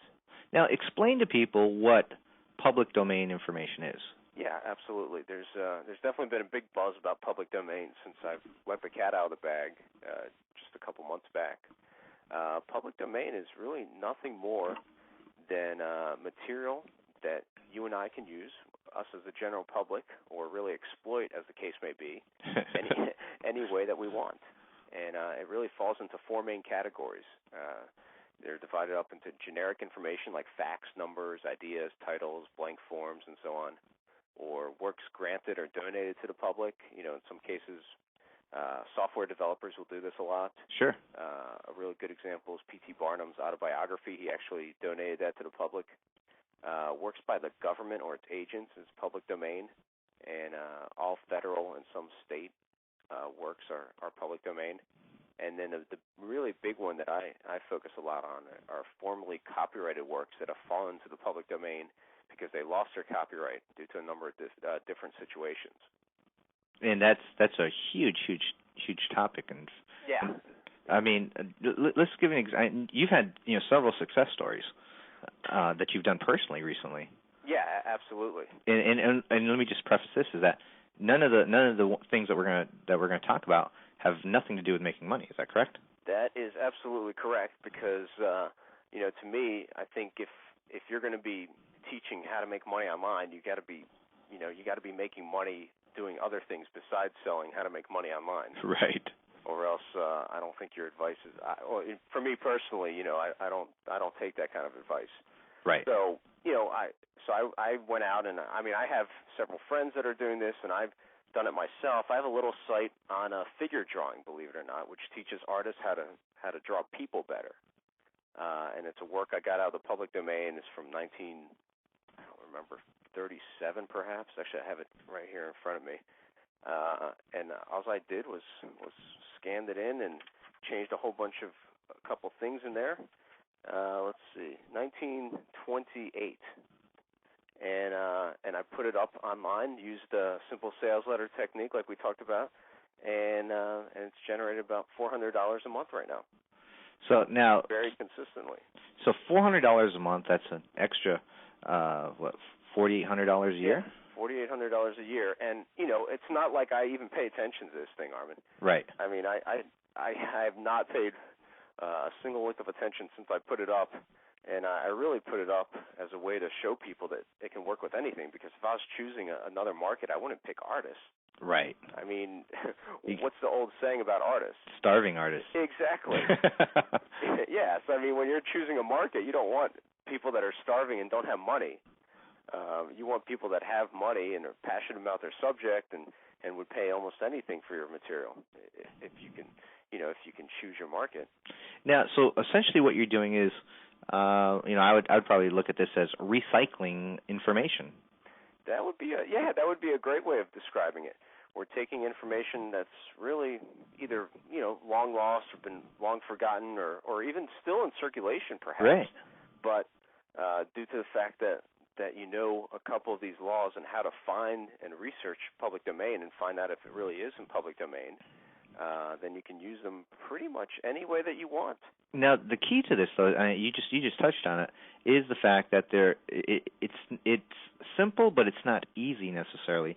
Meaning that if you don't go according to the laws, if you don't properly research the works that you find, even though they may be within a certain time frame, you could still get into really big trouble. Right. Yeah. Copyright violations are certainly a big deal, and you're looking at thousands and thousands of dollars in fines if you do this incorrectly. Now, what's the general rule regarding public domain? Well, the cheat sheet that everyone should write down is any works published in the U.S. before 1923, published or copyrighted in the U.S. before 1923, are public domain. Okay. So that's old stuff. Right. And a couple people, I'm sure, on the phone are thinking, nothing in there is good. Well, you might be surprised. That's where I got that bonus that I've been using for a long time on instant sales letters. It was from like 1911 or 1918. I can't remember. Sure. It works great. But okay, I'll say maybe there's less material that could work today. But there's a big bonanza material available from 1923 to 1963 if it was not renewed in its 28th year. Okay, now let me ask you this, though. It has to be renewed in the 28th year. Right. Well, is that some gray area? It has to be renewed. The way, I mean, we're getting into some technicalities and probably don't want to cover them too much. But, yeah. But essentially, if it was the 27th, 28th, or 29th year, okay, because of the way that the copyright extensions were posted, they'd still be okay. But the big thing is, like, let's say a work was published in 1950 and it wasn't renewed in 78, you're clear. Okay. So the ways to find out if this information is valid, I mean, meaning that you can actually use this piece of work, would be, well, I guess you could hire someone to do it for you.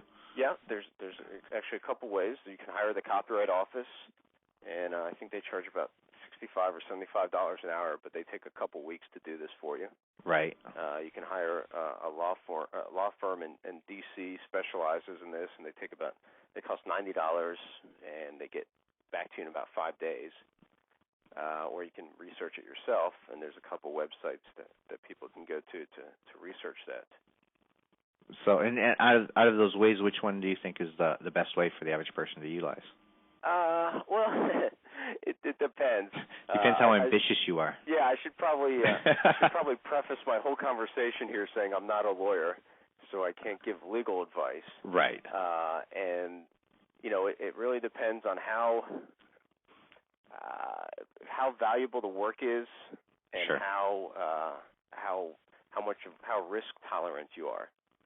For me personally, I get almost everything checked out by this law firm for $90 because it's $90. It's not right. Yeah.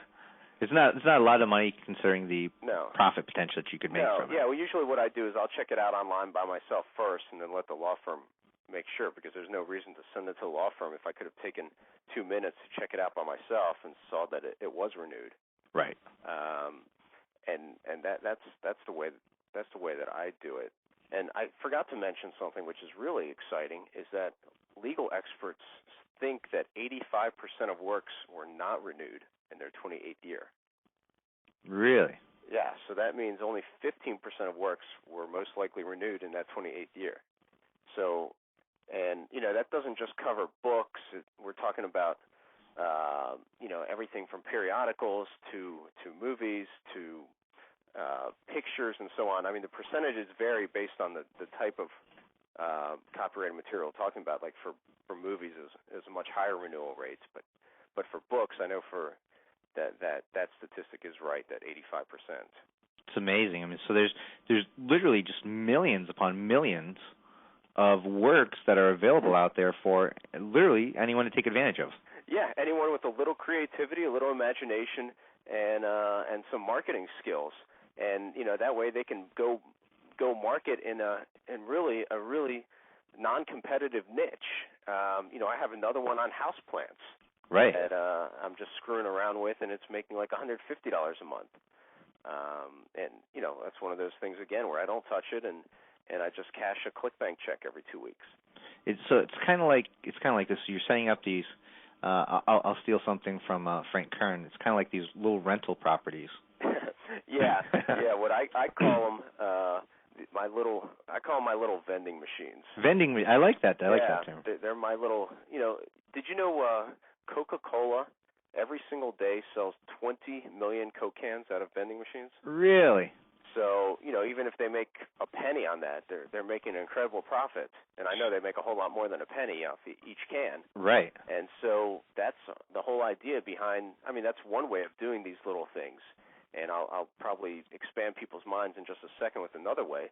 But the first way is setting up these little tiny, email, e-book vending machine type things. And you do that. You have one that's making $200 a month, another making $400, another making $1,000 a month, and so on. And pretty soon you got a nice little stable of products and revenue coming in from all different sources, multiple streams of revenue coming in, and it can just expand and expand from there. Well, I know a lot of people. I know at first, I know some of the people on the call may be thinking, well, $400 or $150, it's not a lot of money, but just as you said, when that adds up, collectively, that can turn into a considerable amount of money, considering that, like you said, you really don't do anything to this. You just collect money you're using ClickBank to do it. Yeah. So you don't even. If I spent a little more time with it, I could go dig up a couple more affiliate programs to go promote and stick them in my autoresponder sequence. One of the. Go ahead. One of the things that well, first let me say this is that you're not trying to make a killing on each one of these products. You're just trying to make a little bit of money, meaning that if it makes, like you said, $150, $400, it's okay. What brings to mind is that Bill Myers, a well-known direct marketer, what he talked about one time was that creating products. He said that out of every 12 products that he created, he just created one product every month. And he figured that 1 out of 12 would become a big hit. And in his definition, these were videos that he was doing at the time, and his definition was that it would sell 10,000 copies at $97, which, I would consider that a hit. Right. But even on this, the more that you do, you're going to run across a market sooner or later that is going to be essentially a hidden gold mine. Yeah, and of course there's ways of hedging your risk and also making it so you have a better chance of making money or even getting a hit. I have a proprietary worksheet that I do before I evaluate a market, and I have a score that I go by, and if it meets a certain score, then I go with it. And there's a bunch of different criteria involved. And I think that's really the key, and I've mentioned this on many of these calls, is that it all boils down to a system or a methodology that really is the secrets to success on the internet. It's not the fact that they're necessarily a secret. It's the fact that someone has taken the time to go through this. I know you've been spearheading this whole movement as far as public domain information. I definitely let the cat out of the bag on this. Yeah, I know you've done several teleseminars regarding this. You've done big almost workshops online and things. And you have a product. And what's the name of the product that you've created on this topic? It's at publicdomainriches.com. Public Domain Riches. I purchased that product. A great product. You give some great examples of some of the people. Let's just talk about that for a moment. Yeah, my friend Matt Fury, is that the person that you were thinking of? Right. Okay, yeah, this is where I want to blow some people's minds away, hopefully. is, we can do these little bread and butter type projects that are making, $400, $500 a month, or you could really go and shoot for a home run, like my friend Matt. He sells to the wrestling market, or people that he also, conditioning market, people that want to beat each other's brains out. Right. Yeah, and it's actually a really interesting market. But so he found this little course on catch wrestling, written by a guy named Farmer Burns back in like 1911 or 1915. I might have the dates incorrect, but the general idea is definitely correct. And he uncovered this little. It was like a home study course is what it was. It was a correspondence course back then. Right. And he started selling it to people, that his customers, for $50, simply Xeroxing the work. And he saw that people really liked it, and what he did is created a full-blown video series around it. He just took all the correspondence lessons, just followed exactly what Farmer Burns was explaining and writing there, and made videos on it. He sells the video set for $599, and he makes a nice six-figure income from that each year. Okay, so let's just kind of backtrack on just that, and on Matt's example. He has, first of all, he sold the actual book itself. Right. Initially, so, and now explain to everyone, I mean, I know the story, but explain to everyone how he initially sold the book, because I thought that was pretty interesting. Oh, the way that he initially sold it was he Xerox copied it. He literally took the copies. He didn't have anyone scan it. He didn't have anyone retype it. It's public domain. You can do what you want with it. He just literally Xerox copied it at Kinko's and sold it, stapled it, sold it for $50. I mean, that's amazing. I mean, that's not easy product development. I don't know what is. So he just took it apart, copied it, shipped out the product. So again, I mean, not a lot of investment on his part, and basically, he didn't want to do anything more with that because I would assume that Matt was just at that point just testing it. Yeah, he probably wanted to see if people would even buy stuff from this long ago.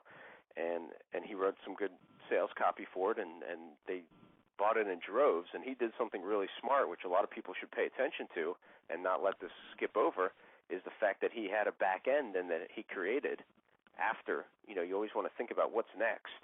And so as soon as people bought the Farmer Burns $50 booklet, he was thinking about how am I going to upsell them onto something else. And that's when he came out with this video course for $600, and he only sells that, I believe, to people that buy his lower-end Farmer Burns product.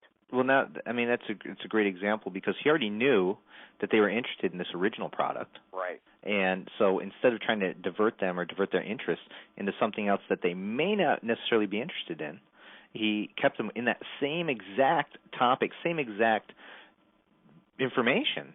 Except now he put it into a visual format, very much like what you and Jim did with the 33 Days on Online Profits. Yeah, absolutely. That's a great example. We took a really great selling ebook called 33 Days on Online Profits. A lot of people really liked it, and we just simply put it into a different format, into a multimedia type format using Camtasia videos.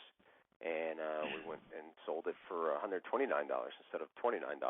And essentially all the people that purchased the original product went ahead and purchased the next version. Well, not all of them, but we would have loved that. But it's certainly a nice percentage to make it worth our while. A good percentage, and I'm sure there's more coming in every day from that. Yeah, absolutely. Yeah, it's another ongoing revenue stream. And so again, it's I think everyone can learn from that alone what the possibilities happen that can happen on this. I mean, yeah, don't let people. I mean, don't start mistakenly thinking, oh, okay, they bought something on golf. Well, they're not going to be interested in something else on golf. Let me go sell them a gardening book now, or better, or worse yet, let me leave them alone and not sell them anything else. Right, which is worse. Yeah, I mean, you're interested in marketing, right, Armin? Yeah, I would say so. Yeah, I would say so too. I'm interested in marketing. Can you look on your bookshelf and tell me how many books you have on marketing? I can't count them that fast. Yeah. You have more than one, right? Yes, I have several hundred. Okay, so I have a little bit more than one as well.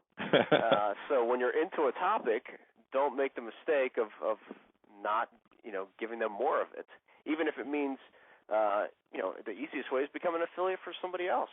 I mean, I'll give you a perfect example. For my figure drawing thing, with the next offer that they get, I don't have any more figure drawing stuff, though I have a book on drawing hands that I'll probably be scanning sometime when I get around to it. But the next thing that I offer them is how to sell their artwork on eBay. Right. You know, it's not exactly a total match, but it's in the same genre, and it's an affiliate program that I just signed up. It took me 5 minutes to write a little email that says, hey, I think you might be interested in this. Well, and that's, it goes along with something that, I tell everyone, and that is, when you're looking for back-end products as far as what to do next is ask yourself the one simple question is, what is the next logical step? Absolutely. Once they have this information, what's the next logical step? I mean, it could be, again, reformatting the original information into an easier to work with, format like a video or tutorials or whatever it may be, and you can do that with literally anything. Heck, you could even do that with your gardening book. Oh yeah. I mean, if you want to, if you saw a potential in that market, obviously, you could do it even in that market. So any topic. Now, there's one section of public domain that I thought was extremely interesting to me, and that was the government works. Yeah, that's definitely something very interesting. Now, go ahead. Tell me if this is true, because this is what I heard, and again, I don't know for sure. I'm certainly not an expert in public domain, but I heard that anything that anyone does while they're in public office with the government is public domain. It is for federal. For federal, okay. Right, yeah, for federal it is. For state, some works are public domain, some aren't. But yeah, so that means if the president gives a speech, he's an employee of the U.S. federal government. Right. We're welcome to use his speech any way that we want. So for example, if someone, here's just an idea for someone. If someone wanted to put together a book on all the speeches of the last 3 presidents. Yeah. That would be a topic right. that someone could probably put together in a very short period of time. Yeah, and sell it to people interested in public speaking. You put together the 37 best. I'll just run with that idea. The 37 best speeches ever given by presidents. Oh, that'd be a good book. Yeah, it'd be a great book for anyone who's a public speaker or even a politician. I mean, you could turn around and sell it. Reformat it into like a 3-ring binder and sell it for like $1,000 to some political people in their campaigns. Sure. But yeah, anyone interested in public speaking, that would be a great thing to know. And then you even, maybe even break it up even more, and you say, here's the, 100 best openings, 100 best closes, 100 best whatever. Or you could just do the best of Bill Clinton. Yeah, absolutely. I mean, Ronald Reagan was known as the great orator. Right. If you put together the best of Ronald Reagan, I'm sure a lot of people would love that. And Bill Clinton also was a great communicator. You were talking about government stuff. I just pulled over my shelf because I'm always on the lookout. I think it's fascinating now that you know about public domain that how easily stuff is attracted to you and you pick it up. Like I was in Barnes & Noble, and on the shelf sitting there is something that says U.S. Army Survival Manual. It's something that they're selling for $10. Right. And it's a reprint of the U.S. Army Survival Manual. It's I'm sure it's been selling pretty well because they have it on one of the featured shelves. And you just look through it, and pretty much everything in here is public domain. Like you can even look in the inscription, and it just says. Let me see here. It says, this edition published by Barnes & Noble by arrangement with Platinum Press, 2003. It doesn't say copyright them. And it just says new material, copyright 1991 by Platinum Press. So, you'd have to figure out what was the new material and what was the original survival manual. But a couple searches, I'm sure, on Google could find you the original survival manual. Well, now also, a huge topic is people that are war buffs. Yeah. Those people just spend a huge amount of money. Yeah, war buffs, and also another market that would be interested in that would be survivalist type people. Oh, yeah. I think that the end of the world is coming. Before Y2K, you probably could have sold that thing like crazy. Sure, absolutely. But every year there's still a big market of people. Actually, Bill Myers was in that market. Oh, really? Yeah. There's not him himself personally. Yeah, but he was selling to that market. Now there's another topic though I know that's really well we touched on it briefly, and it would like with Matt, and that is sports. I mean, if the rules have not changed in a sporting event, then those same sporting techniques, or whether it be for soccer or for football or for golf, that information is all still applicable today?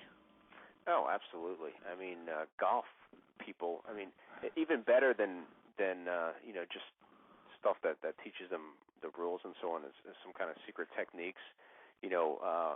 This guy named Michael Green, who's another internet marketer, he learned about the public domain from me, and he has a book called, I think, Achieving the Perfect Swing that he found in public domain. Right. And he said that thing's selling really well, and it's because the golf market, the golf people are absolutely nuts about golf, and they'll buy just about anything that they can to get an edge. So yeah, the sports market is a great niche. I mean, all kinds of sports. And, I mean, we could sit here all night and talk about niches, and that's the great thing about this public domain stuff is you don't have to be an expert to create an information product in there. So the benefit is, I mean, I know the biggest problem that people have online is really product creation. Yeah, it's a big pain in the butt. And this essentially solves all their problems. This is a huge shortcut to creating any kind of information product you want, whether it's an ebook, whether it's a full-blown home study type course that's sold offline, whether it's whatever. It doesn't even have to be initially started as a book. Something like Little Shop of Horrors, the movie, is public domain. That's one of the most famous public domain movies. Really? There's footage that's public domain. Let me ask you that on that specifically on that movie, because I know many people will probably have seen that movie. And so what we're talking about is the script. No, the whole thing. The movie itself. The movie itself was. I'm going to double check right now, but as far as I know, it was not renewed, which means that whole thing fell into public domain. Which is the original Little Shop of Horrors, I'm assuming. Yeah. Not the remake. With Jack Nicholson. Yeah, I believe so. And I think Steve Martin was in that. Is that? I don't remember who exactly was in it, but it was definitely the original one. The original one, whatever that may be. Yeah. And so that, I mean, that's amazing in itself. Yeah, that you could take a whole thing. Do you remember, I don't know if you remember this, Armin, but some people on the call might. There was a show that came on, I think it was on Showtime or either HBO, called Dream On. Yeah. You remember that? The guy, I think his name was Martin, the main character. Right. Yeah, and he, as, all his going through his everyday stuff, he would, have these flashbacks, and they'd bring out all these old, black and white movies and so on, which would be the thoughts going on in his head. Well, I'm almost positive that all that stuff was public domain film. Right. And so they just used it in a whole different way. So there's so many things that you could do with that. I mean, heck. I mean, let's just talk about that just for a brief moment. I mean, let's take a look at the amount of footage that is in public domain. I mean, I know on television all the time we see these infomercials regarding the best of so-and-so, and they're usually a series of clips from movies. Yeah. Right. You could create a best of, silent films, or the best of Charlie Chaplin, or, it could be, you have to check out what is, but what if you, I don't think they are, but what if the Three Stooges were public domain?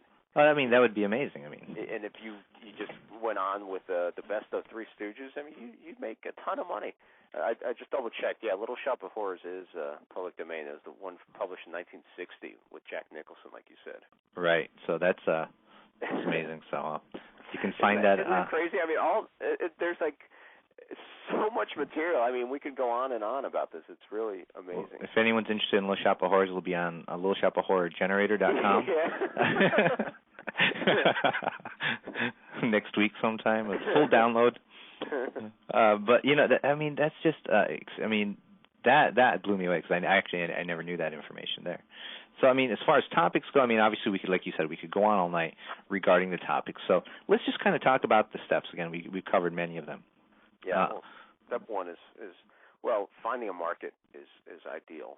Okay, so find a market that you want to sell to that people are buying stuff. So a market that has money. A market that has money is ideal. You don't want to find some market where nobody's advertising, nobody's trying to sell anything, because you might think, oh yeah, I found this little needle in the haystack that nobody knew about. Well, the internet is pretty mature now that almost every market that is viable has someone advertising in it. Right. Might not be a mountain of people advertising in it, but even if there's 2, 3, 4 people advertising in it, then you know that somebody's buying stuff. Yeah, and if the odds are, well, okay, I could go into a market with 1,000 competitors or 4. Yeah. I'll pick the 4 any day of the week. Yeah, I would pick the 4, and I'm not expecting a home run out of the 4. No. Now, if you go into a market where there's like 1,000 people or more, something like credit repair or something like mortgages, right? You can make a ton of money, but you got to be really, really, really, really good. Right. So what we're talking about is really just picking the low-hanging fruit, so to say. Yeah, the low-hanging fruit that you can get into, like figure drawing is a perfect example. There's a handful of people that have products for that. Artists have been around forever that want to learn how to draw people better, and I just wrote a little bit of copy, found out how they talk, and really the best part about it, Armin, is you don't have to be this great copywriter. You don't have to be someone like a Michael Fortin or a Marlon Sanders. Well, but you bring up an interesting point when you just said that, and that is, the techniques that that you talk about, you teach, and I teach, and many of the other people that we know online teach, that I would say they're 10 times more effective in a market that hasn't seen all these techniques before. Oh, absolutely. Yeah. I mean, all you have to do is do it like half as well as, not even half as well, an eighth as well as you would if you're trying to sell some kind of make money or how to make money online type product. Right. And you'll still do well because they've never seen anything like that. Yeah, they've probably seen a pop-up, but they haven't seen a good headline. Yeah, they haven't seen a good headline. I mean, they haven't, for instance, hold on, let me pull up the headline from my figure drawing site. And it's a total template. It's not anything that original, and it didn't take me too long to come up with it. Hold on 1 second here. Let's, while you're pulling that up, and again, I just want to let everyone know. I mean, just think about this: the markets that are not do not revolve around making money. I mean, those markets, they haven't become calloused to the techniques that everyone has been using. I mean, the last time I seriously took a look at a pop-up on a site, it was probably a long, long time ago. Usually I click them about as fast as they can come up. Right. For the most part. The last time, headlines usually strike me because I'm interested. I always read the headlines because I'm interested in knowing what looking at good headlines. So if a good headline, appeals to me, then I'm gonna look at that. I'll probably put that in my swipe file. But Yep.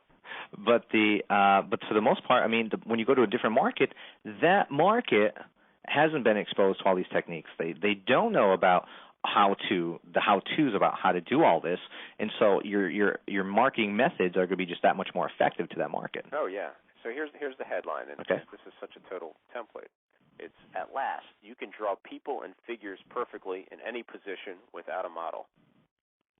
So, at last, you can, whatever the benefit that they want, right, perfectly, and then whatever else benefit that they want without whatever the problem is that they don't want. And it's a classic headline template right there. Yeah. And anyone could use that type of headline in any market. Sure. I mean, if you did nothing else but just, borrowed Yanik's headline, which I know, I don't think you originated that type of headline. No. and headlines are not copyrightable; they're public domain. Hey, that's even better. Right. So it's just amazing. Now that particular sales letter, I mean, in comparison to a sales letter that you have for, I don't know, let's say one of your products like Web Copy Secrets. Right. I mean, in comparison as far as lengthwise and complexity. It's almost like sad to say how short this is. It's like maybe 5-6 pages, maybe 4 pages, really. Right. And And a good part of it is a bunch of bullet points that come directly from the product itself, the book. From the book, and you probably took. I would imagine. I mean, this is just a guess, but pretty much if you didn't even know how to write your bullet points, you could just expand the table of contents. Yeah, you could definitely do that. Mine was a little bit more difficult to write bullets for this one because there's no words really in this book. It was all illustrations. They're all great. Yeah, that's pretty tough. But everybody else would have a much easier time with theirs. I did. I guess you'd call this a public domain work, and that is, I put together a chicken recipe book. Okay. And I put it. I think it was about last year, maybe a year and a half ago or so. We still sell it online, and we went through a process, and I actually got permission from everybody. What we did is we found 250 chicken recipes, and then I emailed everyone to ask them if it was okay if I could use a chicken recipe in my book or not. But my point really is this: is that we put together this book and we sell it for like $19.95 online. We advertise on AdWords and things of that nature. But my sales letter is, again, just like you're saying, is very short, very brief, very to the point, and that's it. And you guys still sell it? And we still sell it. We get a couple, 2 or 3 sales a week or so. Nothing, right. Nothing that we're, bowling over. But right, you're not going to retire off of it, but if you had a whole bunch of them or... But I tell you this, I can't remember the last time I had a customer service question on it. Right. Yeah. So that, I mean, just that alone. So when we're going to these other markets, you don't, if you just use a small portion of the information that most people have read about or are utilizing currently in their own marketing, it's just going to make this much more effective. Yeah, so, for some reason everyone wants to go into the how to make money online market. Yeah, which the other markets are much bigger. Right. There's lots of, and I'm not trying to, we'll take the competition, which is fine, because, both Armin and I and a lot of the speakers there make a lot of money in other markets, but, why put yourself through that? Yeah, I mean, I totally agree. But now, okay, so we pick a market, and let's just talk about a couple ways that where we can go to just to kind of pick a market. Okay. What would you say your number one place if you were thinking about a market or even contemplating a market? What would be the first place you would go? You are going to ask some tough questions, aren't you? I know. Probably one of my favorite places is Amazon. Amazon? Yeah. I'll go to Amazon and I'll check out, they usually have at the top their best sellers. Right. And I'll check out their top sellers is what they call it. And I'll check out, what's selling right now well. And that's really good because if you know that topic is popular, then it's just a matter of finding a public domain work that is going to match that topic. Right, whatever people are thinking about right now. Now, the problem with that, one problem with that, though, is that you might just be onto a fad and not really an evergreen type topic. I personally prefer more evergreen stuff. Okay, stuff that's never going to go out of date. Yeah, exactly. So that, I'd rather have, a thing on sales letters like I do than a site on Pokemon. Right. Which got really hot, and then I don't think it's so hot anymore. I believe it's Pokemon. Well, sorry. Pokemon. So we don't want to go with faddish type products. Right. We want to go with time tested, proven that if they sold in 1950, it would still sell today. Yeah, that would be more ideal. Absolutely. Okay, so that's one. So Amazon, I would imagine, heck, if you even just went to New York Times bestsellers. Yeah, New York Times bestsellers. Another, if you found a list of New York Times bestsellers from like 10 years ago would be even good. Also going to Barnes and Noble and just looking through the bookshelves. Looking through not even the bookshelf. I like the periodicals. Oh, really? The magazines. If there's a magazine that's good. devoted to a subject, it means that there's enough people that are interested enough in it. There's one on pretty much everything. Because you figure that magazine, a lot of times, even if it's a small publication, if it's meaningful in the U.S., for example, if it was just a U.S. publication, you multiply that by however many number of people are in the world, right? And it's just going to be a much bigger market, right? And if that magazine only has 100,000 or 50,000 subscribers, I mean, they're probably doing okay, But when you go on the internet, I mean, that market's greatly expanded. And you could use the same things that that I use for example, product development, and that is like Overture to kind of back up your information. Oh yeah, absolutely. If I find that if I'm looking for a topic, I want to see how many people are looking for keywords related to that. And that's one of the criteria. I think I have 6 or 7 criteria I use in that worksheet I was telling you about, that spreadsheet. Right. To determine markets. Another place people can go is a publication that's available at the library. It's called the SRDS. Okay. Which stands for Standard Rate and Data Services. And they want to pick up, it's a big, big, fat manual. Right. And in there is every single, well, not every single, because that'd probably be impossible, but nearly every single publication, like a magazine. They also have a whole other volume on just direct mail lists. So what you're doing, though, essentially what we're doing is we're looking to find what's an obvious market, a market that exists.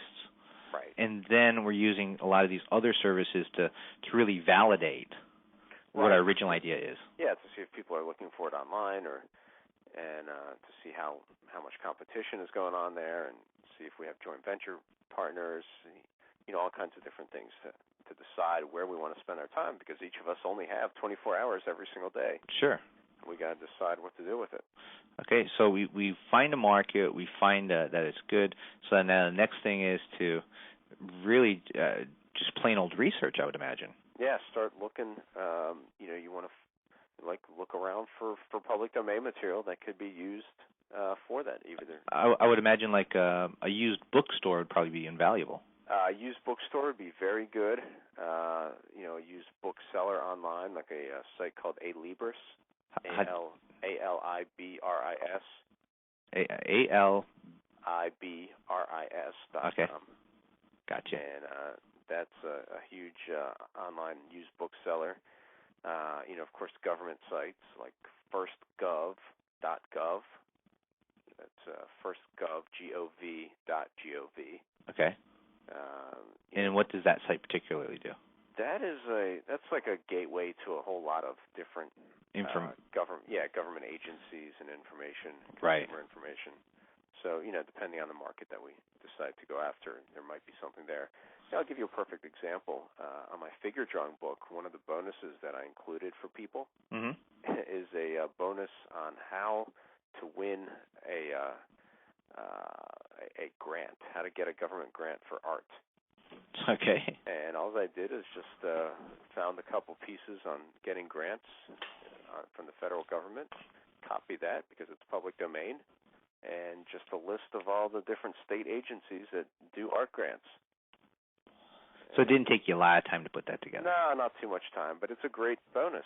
Oh, absolutely a great bonus, and it certainly appeals to that market. Now, here's one thing that that I've heard again. The information from, I know it used to be a few years ago. They used to advertise all the time, but it was a government agency. As far as government information, you used to write to Pueblo, Colorado. Yeah. Now that information, those reports that you used to send a couple bucks for just for the shipping of them, right? That is all public domain. Is that correct? Probably about 97% of those are. Some of them were works for hire by some agencies, and they probably retain their copyright. But yeah, for the most part, those are public domain. Now, I remember when I was like 18 or probably 17, 18 years old, I sent away for that. And oh, you did? I never sent away for it, but I remember the commercials really well. Oh, I did. I'm a sucker. I send for everything. Free? Send me 2. Yeah. So I sent away for it because I wanted to know what it was, because they had some neat, the advertisement was pretty neat. Yeah. And so I got this catalog back. It was on recycled paper, and it just had all this listing of all these reports. And I mean, literally on any topic that you could possibly think of. And all you had to do is kind of check the reports that you want and send back in this little coupon that you paid X number of shipping for each one of the reports. Basically, just I would imagine the shipping would probably cover the cost of shipping and the cost of printing. Yeah, it wasn't much. It was very like a couple dollars. Right. I mean, literally just $2 or $3. Right. And that was it. And they would send you those reports. but that would be almost well, I'd feel almost guilty doing it, but well, not for the amount of taxes we pay. I don't. No, I would. I wouldn't feel that guilty. I'd get over it very quick. Yeah. But that would be essentially an easy way to create a product. I mean. Yeah, I mean, you're literally giving people the keys to the vault here. I mean, we can talk forever about all these different ways because there literally are so many. To just let your imagination go wild and have some creativity and just write down every single idea that you come up with. Now I know. Now we talked about this earlier. I know, like I said, you put together, you did a teleseminar. You've put together a whole product on this at publicdomainriches.com. You've done an extensive, home study workshop on this as well too, and I know you're constantly researching this, every day. Yeah, it's so exciting and so fascinating. I mean, people love it because they, for the first time, they can actually create their own info product without the blood, sweat, and tears. So essentially, you've personally been doing, or at least involved in this for at least 4 years now, 3-4 years. Yeah. 3-4 years Since now. 2000. I mean, so you've got that much experience behind you in doing this, and certainly can bring a lot to the table as far as showing someone how to do this. You certainly you have many people I know, like Matt Fury. Rebecca Fine is another example. I know she's in your course. Right. Yeah, Rebecca's a friend of mine, and she has a really cool story. She literally accidentally built the six-figure business from a public domain work, and her words are accidentally, so those aren't my words. She has a book called The Science of Getting Rich by a guy named Wallace D. Wattles, and he wrote this book, I think, in 1910. Yeah, 1910. Right, and he, it was a great course on success principles and law of attraction. It's a great product. I mean, yeah, it's unbelievable. I downloaded the PDF of it, and I printed it out, and I actually read it all the time. Yeah, it's. I mean, that's one of the reasons, like we talked about at the beginning of the hour, is why I spend a lot of time reading old advertising books. Well, I think there's so much wisdom contained in them. Is the greatest part of that particular piece of work, Science of Getting Rich, is the whole beginning. Mm-hmm. It was like, I mean, if you just took the beginning, I mean, that's like a whole sales letter to me, because it intrigued me so much that I had to read the rest of the book. I mean, because he talks about this one principle and everything. Once you learn this principle, I mean, it just piqued your curiosity so much. I just had to continue. And it's like, I think it's only 80 pages or so. Yeah, it's pretty short. And you know something else very cool that I haven't covered is that you said you love that beginning section. Yeah. Well, let's say that you were going to sell this work. You could actually cut that entire beginning section and use it as your sales letter. When you have public domain works, you don't have to use the entire work. Oh, that's amazing. You can use a chapter, you can use a paragraph, you can use whatever you decide you want to use.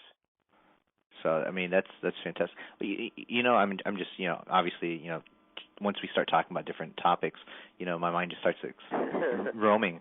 Right. On different things. I mean, you like diet. Yeah. I would imagine there's probably some public domain works and diet, and like Matt, he covers fitness and things of that nature as well.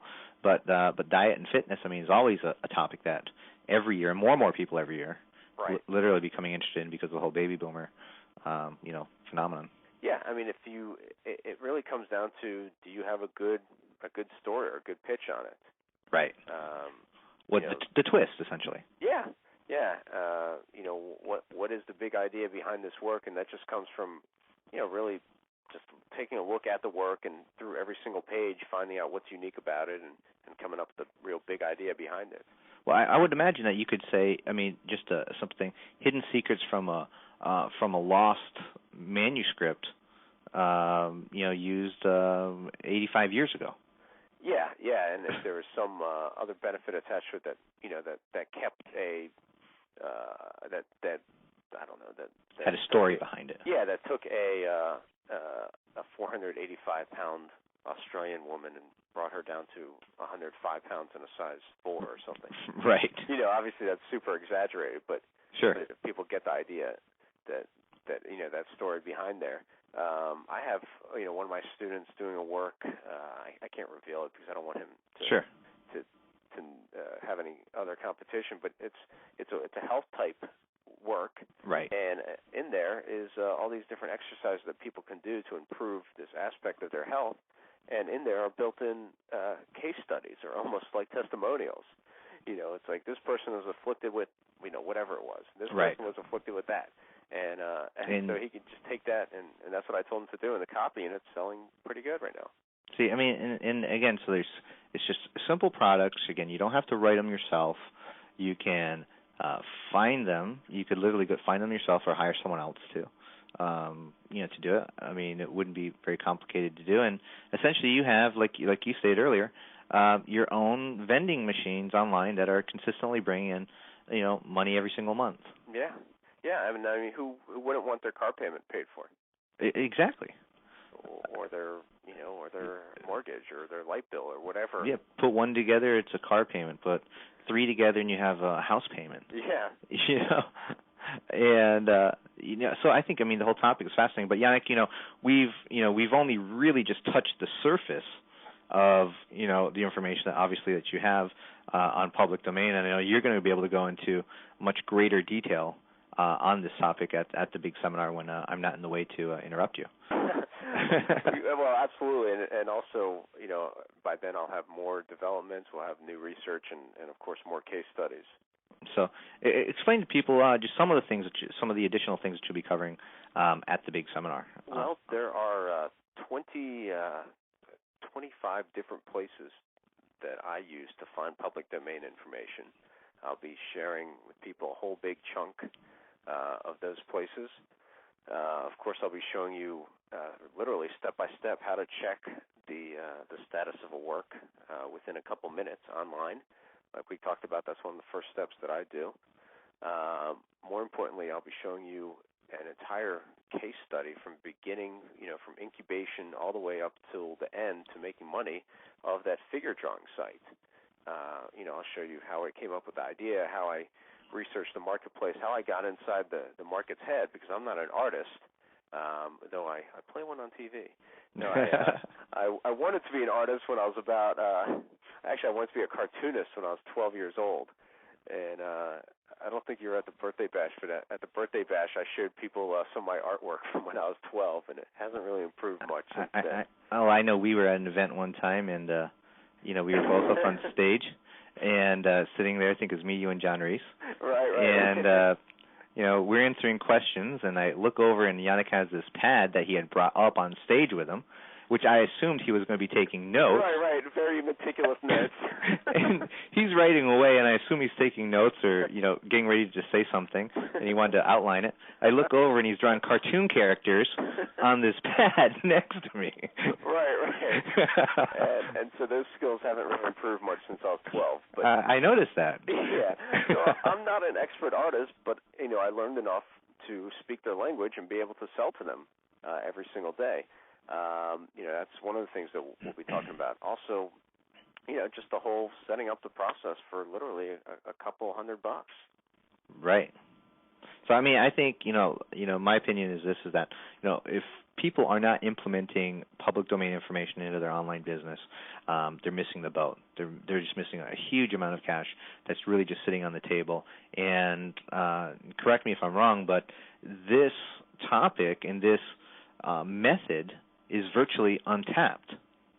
It's definitely untapped. There's, even if I, was teaching this to thousands and thousands and thousands of people, it would still be untapped because there's so many little niches. There's so much public domain material. It's literally, whatever you want to do with it, you can do with it. And I think that's the most amazing part of this whole business. Because it truly is a business within itself. And what even strikes me more, the more information I find out about this topic, I find that whole publishing companies were developed around just the public domain information. Yeah. There's one I can think of off the top of my head. I don't know if you want me to mention it or not, but they literally pretty much republished a whole ton of public domain works, and they built a pretty substantial business. Right. and that's before too many people knew about it. Right. So so again, I know you're going to be covering a lot of that information at the seminar, and so first of all, I'd like to just thank you for your time for sharing with us tonight. Just a little bit about public domain. I know if everyone was listening, if they were taking notes, they could definitely at least start some sort of a process. Again, going online. Obviously, you're going to get much more details. And again, the key for everyone listening is that what Yanik just shared with you is again just a small part of the puzzle. There's much more details that go into this. Certainly, Yanik has done it. He can certainly make it sound simple. And as I stated earlier, it is simple, but it's not easy. You do have to understand the legalities behind this before doing it. So I would definitely suggest anyone, to look into that aspect of it, because you do not want to have a copyright suit brought against you and not be prepared for it. You want to make sure you cover all your bases prior to even going into even attempting this. So, and Yanik definitely is the expert in this field online, and he's just done a tremendous amount of work, and he's got a lot of case studies he's going to be sharing with us at the big seminar. So again, Yanik, thank you for being with us. But folks, tonight's call was just a small portion of what we're going to be sharing at the big seminar. As I stated earlier, many of you have seen it. Many of you have heard about it. Well, it's happening in just a little over 2 weeks, March 19th, 20th, and 21st in Orlando, Florida. We're going to be there. Yanik's going to be there. And we're going to have just a tremendous speaking staff that's going to be there and teaching you for 3 full days, literally, as far as I know, every aspect of building a successful business online. I can't think of anything that we're not going to cover literally at this event. Everyone's going to be teaching up to date, the latest information. I know Yanik had mentioned that he's going to have some more information available because he's still doing some tests. And most of the speakers that we have are going to be revealing some things, some of them for the first time ever, about their particular interests as far as their specialty online. Each speaker, I want to just kind of let you understand how this whole process that I went through in developing this whole faculty, and that is I chose each one for their specific specialty that they have online. There's really not a lot of overlap. Some of them were talking about the same concepts, but each one's a person's a copywriter. Another person like Yanik may be an expert in public domain information. Another person will be interested in conversion tactics. Another person may be his specialty may be networking, let's say. I'll be talking about something that I haven't talked about. Honestly, my sales letter is wrong. Meaning that I said I was going to talk about how I'm generating over 350,000 visitors per month to my websites. Well, that's actually wrong, because that's not the accurate figure. As of the month of February, I generated over 558,000 people to my websites, and this month I expect to do over 1 million visitors to my website. So I'm going to tell you how I'm doing that. It's a method that you've never heard before, and it's a method that is currently making me over 5 figures per month alone if a person does not purchase any of my products. And I'm going to be explaining in detail about that. I've only told a few people about this, and everyone I've had taught this technique to has used it very successfully. So I'm going to be talking about that alone, and that's just going to blow you away. I can guarantee that one is. And we're just going to have a great time. Our whole seminar is based around this: real people that are actually doing it online. One of the pet peeves that I have about people online, some people I should say online, not everybody, is that some people are sharing information and teaching and selling products that they've never done themselves. They're kind of being the reporter on it, and that's fine. I have no problem. Napoleon Hill was a reporter. He reported about the people that have become successful online. But some people are trying to teach you information as if it was their own, and they're messing up the message that they're actually bringing to you. Well, what we're doing is we're getting the information straight and directly from the people that are making it happen. These are their techniques that they developed, that they are utilizing to this day. So you're getting the real information about marketing online from the people that are doing it, not just doing it passively or doing it on a part-time basis. Every one of our speakers are full-time marketers online, full-time businesses online, some of them generating millions of dollars in online sales. The fact is that these are the people that are going to be teaching you for those 3 days. One of the aspects of our seminar is this, is that aside from the tremendous amount of information that we're going to be teaching you at the seminar, we also have a unique opportunity for the networking. And to me, networking in itself is really and truly the key to coming to a seminar. I mean, the networking can pay for itself. I mean, I was at an event recently in Australia just a few short weeks ago. Many of you know this.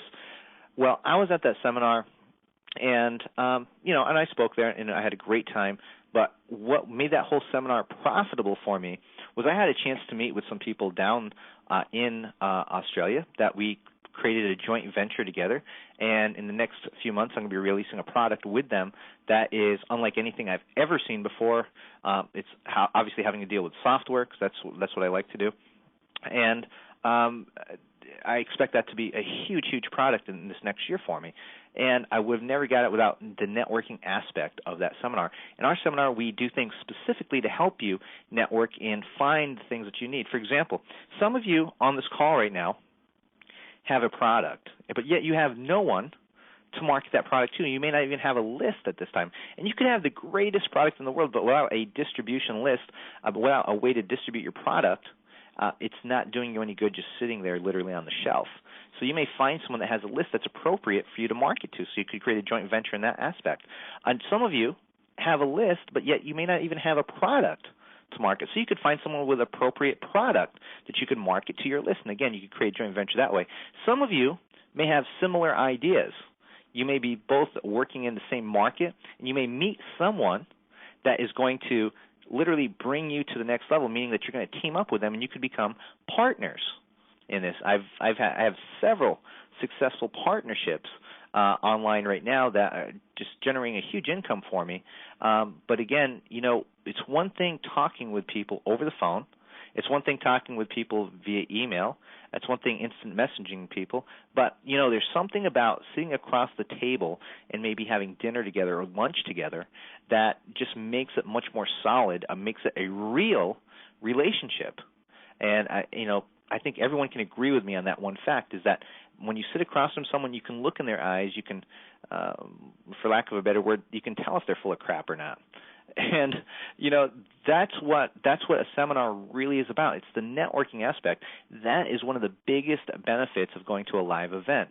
And once you start doing that, I'm looking at some of the names that have already registered that are coming to our seminar. And, some of them, they've just started going to seminars recently. And I know that this will be their third seminar in some cases. But the reason why they keep coming to a seminar is because the different information from the different speakers, and then also the networking aspect, which can really take your business to the next level. Other things that we're doing, we're having a huge event on Saturday night that is going to be just our affiliate award ceremony that we always do, where we reward the top people promoting the seminar. I mean, heck, you could, when you sign up for your seat later on today for the seminar, what's going to happen is you're also going to receive a link to sign up for our affiliate program, which means if you just referred 3 other people to the seminar as well, which there's still plenty of time to do that, you can actually come to the seminar for free, because it's $14.97 to come to our seminar, as many of you know. Well, you would just refer 3 other people. I'm paying you over $500 per seat that you refer to the seminar, and I will give you a check at the seminar for whatever how many seats you sell. If it's 3 seats, then over $1,500. I'll give you a check right there on the spot at the seminar. That's the way we do it. It's very simple. It's very easy.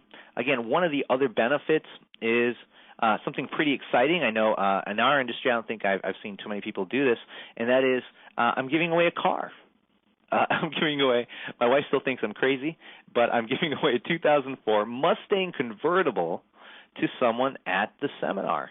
Now, certainly that's not a reason to go, but I can tell you this, not only could you learn great information, not only could you create great joint ventures, but can you picture yourself, having going home and having a Mustang convertible delivered right to your house? I just think that would be just a tremendous and fantastic event, and someone will have that happen. It's not a maybe. It's not an if. Someone is going to receive that car and win that car at the seminar. So I'm really excited about that and the opportunity that someone's going to have to get that convertible. But you know what? We have 2 weeks to the seminar. Some of you have been listening to these calls, and some of you have listened to every single one of these calls, and that's great, and I hope we've provided you a tremendous amount of information. I hope you at least just take some of the information and apply it to your business, and hopefully we've made a change in your life and in your business throughout the course of these few weeks that we've been doing these seminars. But, and some of you have been wondering, I'm not sure if I'm going to come to the seminar or not. I'm not sure if this is right for me or not. And that's natural, and I can certainly understand where it is. The first time I ever spent $1,400 or $1,500 for a seminar, I had to think about it. I had to think about, is this going to be worth it to my business? Is this going to be the right move for me at this particular time in my business? And so I understand completely where you're coming from, and my suggestion is this, is that if you do want to make that next move, because you're going to find out, just like I found, that an event is the next step. What separates the people that are successful online from the people that aren't doing as well as they'd like to online is the fact that most of them go to an offline event somewhere. They actually meet people face to face. That's what I've always noticed, and it could be just me, but I don't think so. The fact is that on live events, when you can meet people face to face, will make a huge, huge difference in your business. So if you're thinking about coming to the seminar, let me give you some details and some facts right now. We sold out the event where we're going to be at, meaning that we sold out the hotel room. There are no more rooms at the Radisson Twin Towers where we're holding the event. It just packed out. We sold out that whole hotel. Now, the next thing that we did, though, is we went next door. I managed to get several rooms. I believe I have about 50 or 60 rooms available at the Holiday Inn, but they're going very quickly. I believe we only have 20 or 30 left or so there, and we're trying to get some rooms at another nearby hotel. And we have great deals that we've worked out because the number of rooms that we're giving these hotels. So you're going to receive information about how to contact the Holiday Inn next door under our reduced rate for it as well, too. And you know what? What if I could give you a method right now for everyone? What if I gave everyone on this call right now a method that you can instantly take $300 and I think it's about $75 off the seminar? Right now I'm going to tell you how to do it. It's very simple, and it's the obvious, but some of you may not be thinking about this. It's to find a buddy. Find a buddy, because remember, it's $14.97 to come to our seminar, right? But you can bring another person for $748.50. So if you add that up and you split that by 2, that means each of you would only be paying $1,122.75, I believe it is, if my numbers are correct. But it's $1,122 instead of $14.97. Just find a buddy that also wants to go to the seminar, and you can get a discounted price. I mean, is that pretty simple? It's pretty obvious. It's utilizing the system as much as possible. Some of you may not have been thinking that. Well, you can. If either way, the important part is that you come down there, you experience it, because a seminar and an event is all about the experience of what's going to happen. And I can say this, I can say everything you could think of about the seminar, because I'm biased, and plus it's my name on top. So what I want you to do right now is just, again, I've said this earlier, I've said this many times, but if you haven't listened to me before, just listen to me right now for just 2 minutes, and here's how it works. Just go to the website, read the sales letter. And I said sales letter, just read it. Read the sales letter, look at it, look at our testimonials. The testimonials that we have there, I think there's 12 or 17, I can't remember exactly how many, testimonials of real people that attended our last seminar in San Francisco. And you can see their response, and that was only after the second day of being at the seminar. So look at that and then make your decision, and I urge everyone to come to the seminar in Orlando. I'd love to meet everyone there. We've got some great bonuses that we're giving away to people, like our previous, the first big seminar in Dallas. That whole tape set, our San Francisco tape set, we're giving away as a bonus. I added the resale rights to these calls that we're having right now, that you can mark, and you can keep 100% of the money from it. Our preview calls from San Francisco as well. It's another product. You walk away with 2 products that you can market immediately just from going to the seminar. And I know some of the speakers have various promotional programs that they have themselves. The most important part is that you do experience it. It will definitely make a change in your business and your outlook on this particular business. And with your own business, just one idea, one technique could literally make a huge difference in your business. So again, first of all, I'd like to thank Yanik for being with us on the call. I know he's had his schedule's very, very busy. So again, I'd like to thank you, Yanik. The other thing I'd like to do is thank everyone for being on this call tonight. Again, I hope to see everyone in Orlando at the big seminar. Again, my name is Armin Morin, and I'll be talking to everyone on Thursday night. We're having another conference call. You'll receive more information about that. Everyone have a great night. Bye-bye, everybody.